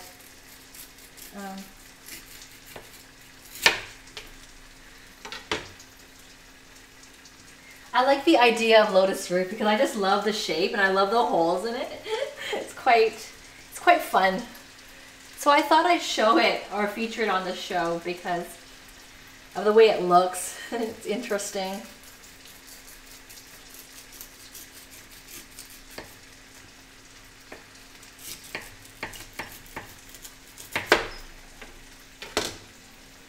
And I will flip them around so that the top ones get direct heat from the pan. Ooh, okay. I'll handle the rest separately and I won't try to get nice heart shapes. I was trying to... Yeah, you're right. Before I cut up my hand.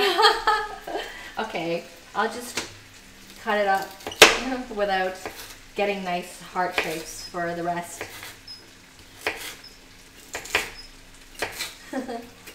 And this is a sharp knife because it's my husband's precious knife. It doesn't look as good when you cut it the other way. Like,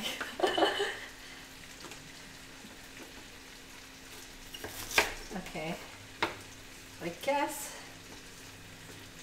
and I can sort of, I don't want to sort of toss it in there.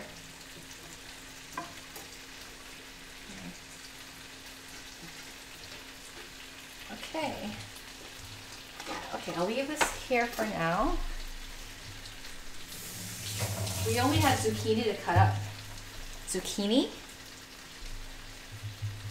and some spinach to quickly stir in. Okay. I'm going to use the wooden spatula.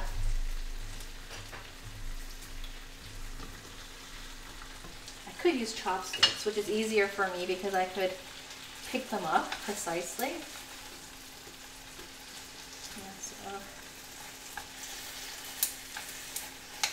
So it's soaking up the chicken juice.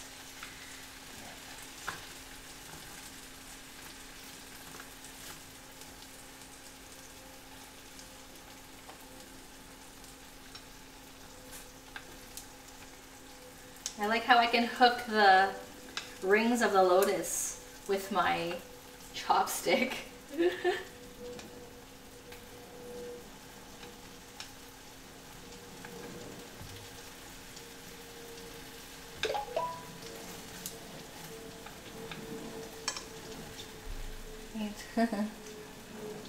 Courgette, yeah. Oh, courgette. Is that courgette? Is that another name for zucchini?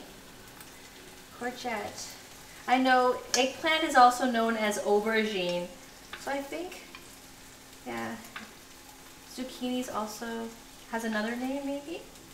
I've heard courgette, but I don't remember exactly if it was for zucchini.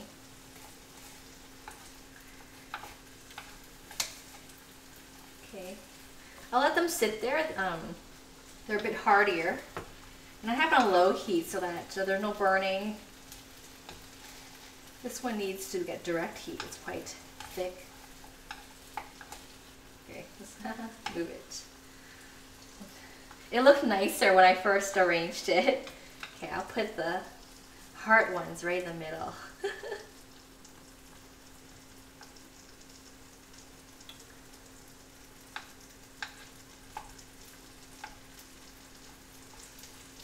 Soaking up all the chicken juice. Okay.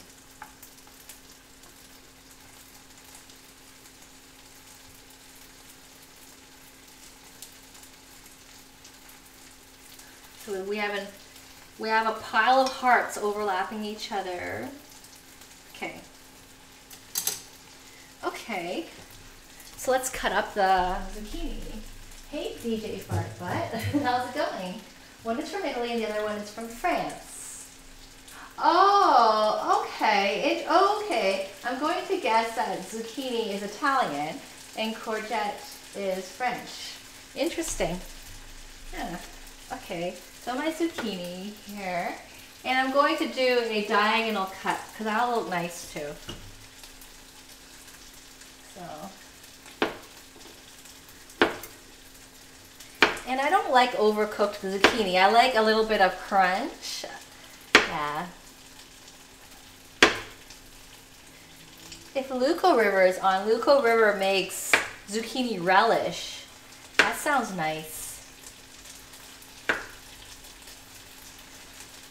And zucchinis don't take long to cook either.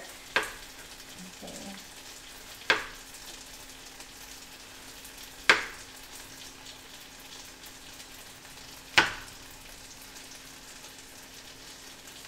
Oh, you're looking for Winston. We'll try to get to him to come out and say hi. He ignored his dog food, so I think he's tired rather than hungry.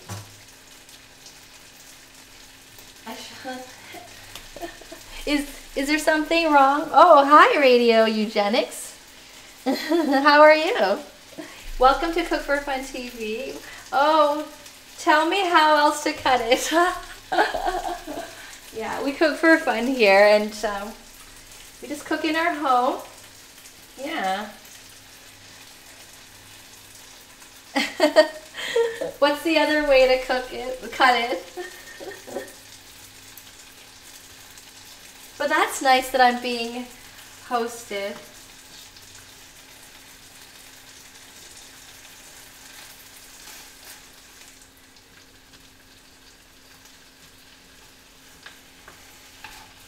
These are actually ready to eat, but I'll just leave them on a bit longer. And I'll cut up some spinach, just to roughly cut it up. Okay.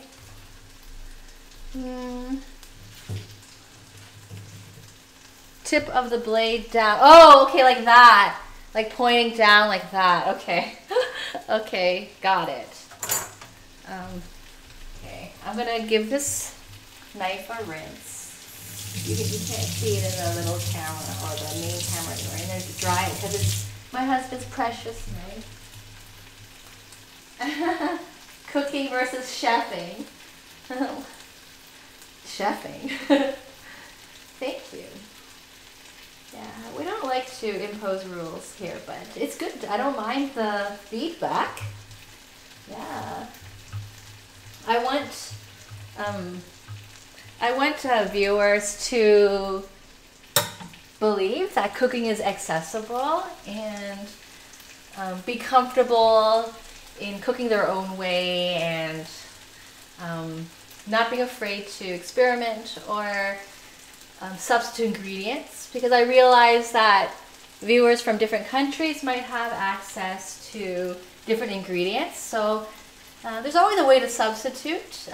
You won't get exact results, but you can get something very, very good that's just different. And there's nothing wrong with that. And there's no one better than the other. It's just, like for example, the common root vegetables in Europe might be potato and certain squashes and gourds. In Asia, there are different type of root vegetables like taro or some of my viewers mentioned that it looks like yucca or cassava. These are other root vegetables, and you can probably do similar things with them, but they're just a bit different. So yeah, I don't try to keep it very strict in this kitchen. I want people to be open-minded, but yeah, so always happy to learn, and I don't mind the feedback. It's only through the feedback that I've been able to grow. Yeah, this looks pretty good. Okay, but I did say I would chop up the spinach. You know what? I'm gonna throw in the zucchini right now because I think we're ready to finish the stir fry. So the zucchini's just gonna go right in. I don't like them. They're really big. I don't like them super cooked. I know it's not nice to do this, right? I probably should have taken the lotus root out, but it's okay. It's all going in here.